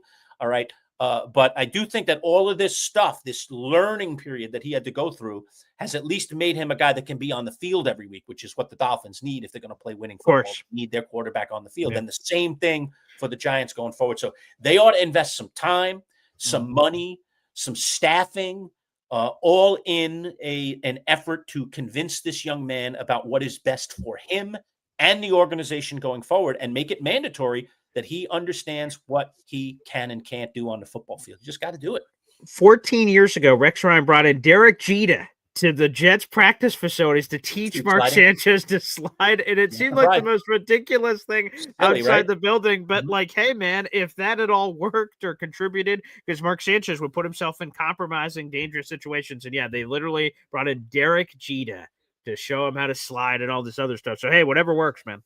Years ago in the NBA, Rick Barry was among a handful of guys who were incredible free throw shooters, and they would call in the retired Rick Barry to work with guys like Shaquille O'Neal and people that were just, starters in the NBA that were really important players that would miss clutch free throws down the stretch to try to teach them. Now, one of the problems with Rick Barry is that Rick Barry was famous for the grandma method, the underhand method to put it in the hoop, and guys like Shaq just couldn't do it. They just too macho, prideful, prideful to do the underhand toss. No, I'm not doing the underhand toss. I wouldn't do it either. That's embarrassing. It is kind of embarrassing, right? They got the kid in what's the Gene Hackman movie? Why is it Hoosiers? That Ollie, the kid, and he throws the underhand. He makes the 2 buckets at the most important time. Nobody was making fun of him after he made that second. I guess that's true. Sent them, to the championship. But nonetheless, you do. There is a little bit of pride there, but there are experts out there for all these things. And, when you have a guy like Jackson Dart, who's just putting himself too much in harm's way, and you already see it this early in his career, you got to nip it in the bud because you don't want him having perpetual concussions. Not only is it bad for his health going forward, but it's also bad for the organization if he's not in there as your quarterback. It's hard enough to have one good quarterback. What are you going to have, 2 or 3 on your roster? Nobody has that. So of course they got to keep Jackson Dart protected. So he will be back out there tonight. And I'll obviously been watching him very, very closely, not only tonight, but the rest of this season for the New York Football Giants. All right, looking forward to it. Monday Night Football. We still got one more good one to go, hopefully. Joe Bartle doesn't think so, but I do. And we'll see with the Giants what kind of problems they can present for the New England Patriots. And that one, by the way, is in New England tonight. All right, one last shout out, Boy Green, on the giveaways. Again, if you become a subscriber right now, become one of our first 400 subscribers, you can win right away. You could win this Bobby Mercer autographed baseball that I'm giving away right out of my personal collection. If you are a Yankee fan, you love Bobby Mercer, a Yankee hero. I'll ship this right to you once we get to 400 and we pick our winner. Again, if you're already subscribed, you're already in the lottery. And then lastly, again, this beautiful golf club that I've been showing for a couple of weeks. It's a Highbore XL Cleveland.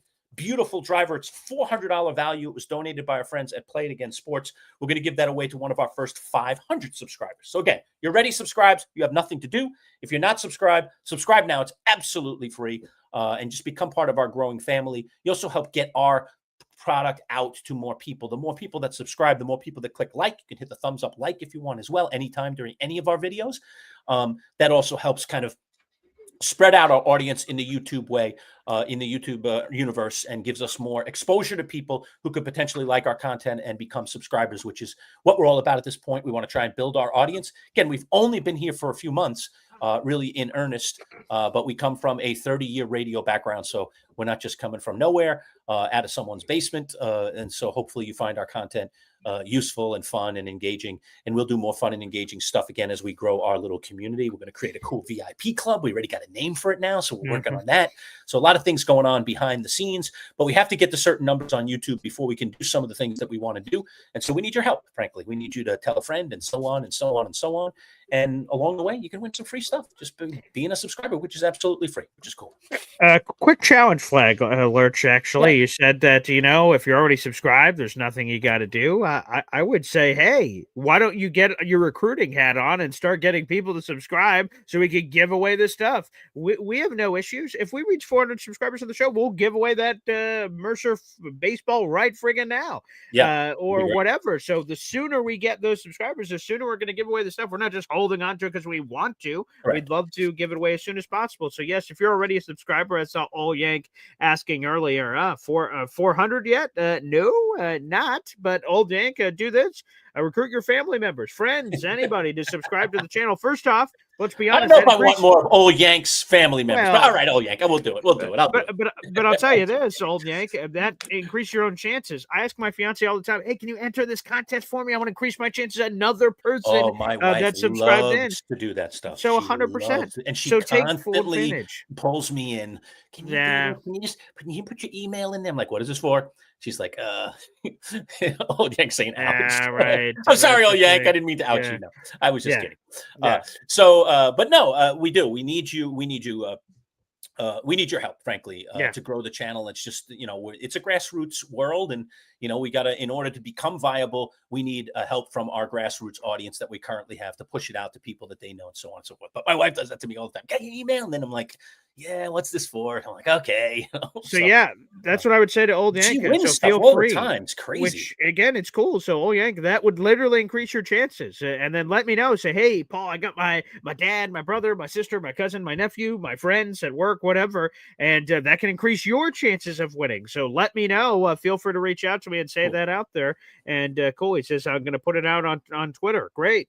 Send it to as many people as you can. Again, the sooner we get to it, the better. Right. We're ready to give it away. We just need to reach those milestones to be able to do it. And I think there's more giveaways to come. I think we're going to work out some other giveaways for 450 subscribers, 425. We're going to do everything and make this a whole party and celebration as we get to the long-awaited 500. Okay. All right. Looking forward to it. BG, another good one. If you have final thoughts, I'll take them. It's simply this. Hope everyone enjoyed all their holidays. We have Thanksgiving, Black Friday, all this jazz again for me. Now, finally, I can breathe a little bit. No more traveling. I'm fine being at the house. So enjoying some football, some more coverage we're going to have here. We have a fun work week coming up. So, guys, if you're subscribed to the channel at MC Show Digital, we'll have Jets, Giants, Bills, NFL, fantasy football, and all the rest. So make sure you guys stay tuned to the channel. All right. Awesome. All right. Another good one in the books. Great content this week. Again, Jake Asman is back with us again this week. Ed Valentine is back with us to talk all things Giants coming off of this Monday Night Football game. We'll get his insight and see how this performance goes. Bill's content with Anthony Prohaska, as always, on Thursday. We'll have some SU. I think we're going to go hoops this week, Boy Green, if we can track down our guy, Neil Adler. We'll do some SU hoops now that the football season has officially come to a close. A very, very sad and final game for the Syracuse Orange at home against Boston College, and a loss. They finish in dead last in the ACC. So not a good season for Syracuse. But to be honest with you, despite the terrible record and the injuries that really drove them to that record, in particular their starting quarterback going down, there is a lot to look forward to for next year for the Syracuse football team. They have another good recruiting class. Their coach is an incredible recruiter. I know he's going to hit that transfer portal hard. He mentioned earlier this week that Steve Angeli, the starting quarterback who got hurt early in the season against Clemson and was a big reason why they really kind of fell apart here in the late stages without a good quarterback, will be back, and he's looking forward to being the starting quarterback starting off next year. So there's a lot of positives for this Syracuse team. Also, they had one of the most brutal schedules in all of college football, and we knew that going into the season. So we knew it was going to be a tough grind to even 6-6. Well, they didn't get there. But I do think there's still a lot of optimism for their season next year. So we'll see if they can live up to that optimism. So a lot of positives there. Syracuse basketball team, would be interesting to talk to Neil about this. Syracuse basketball team coming off a very difficult tournament where they played some of the best teams in the country and didn't get it done. But they showed some signs. It'll be interesting to see what Neil has to say about this year's squad. I like the moxie of the team. I like a lot of the players. They just got to figure out how to win. And they weren't able to win against any of the top. They were all top 25 teams that they were playing in this tournament. And they went down on 3 occasions. But a couple of the games were close, and they really showed some good signs that we haven't seen from a Syracuse basketball team in a bunch of years. So I think there's some optimism there. What do you got up on the screen there? Yeah, just Black Monday in college football. Syracuse has fired multiple coaches on their staff, so it is coming. Special teams coordinator gone, offensive line coach gone, DB coach gone, their co-defensive coordinator linebackers coach is gone. So a lot of changes coming and more change to come based on this reporting of Syracuse blowing it up. And hey, that's what you got to do when you have a season like that. Grant Brown wants to win, and he wants winners around him. And if he senses the guys that are working on his staff are not winners, he's going to go out and find better guys. And he's on a march to something. I don't know how far he can take this program and what its capabilities are, but he does not take losing lightly. He's a very fiery guy, man, and very intense. I mean, the minute that game ended and they talked to him, I think it was on his way off the field. I saw that. Yeah, he was like, "We're getting to work first thing in January, right after the holidays, one day at a time." I mean, he was like on this thing. Like, we are from starting like now. Okay. Yeah. We are focused on putting a better team on the field, putting a better coaching staff on the field. All right. Around me and winning football games next year. And we are on a march to that. And it starts right this second. Like, this guy isn't wasting a day, a second, a minute. He's not gonna like, all right, let me go play golf for 2 weeks. I'll, go to the Bahamas, kick it, take it easy, recharge the batteries. This guy's like the Energizer Bunny, man. He's like singular focus, straight ahead, next game, next thing, next practice, next whatever. We'll see if he can get it done. This is a tough place in Syracuse University to turn into a perennial winner and a college football playoff team when you're facing these titanic monsters like Ohio State and Michigan that have all the resources in the world.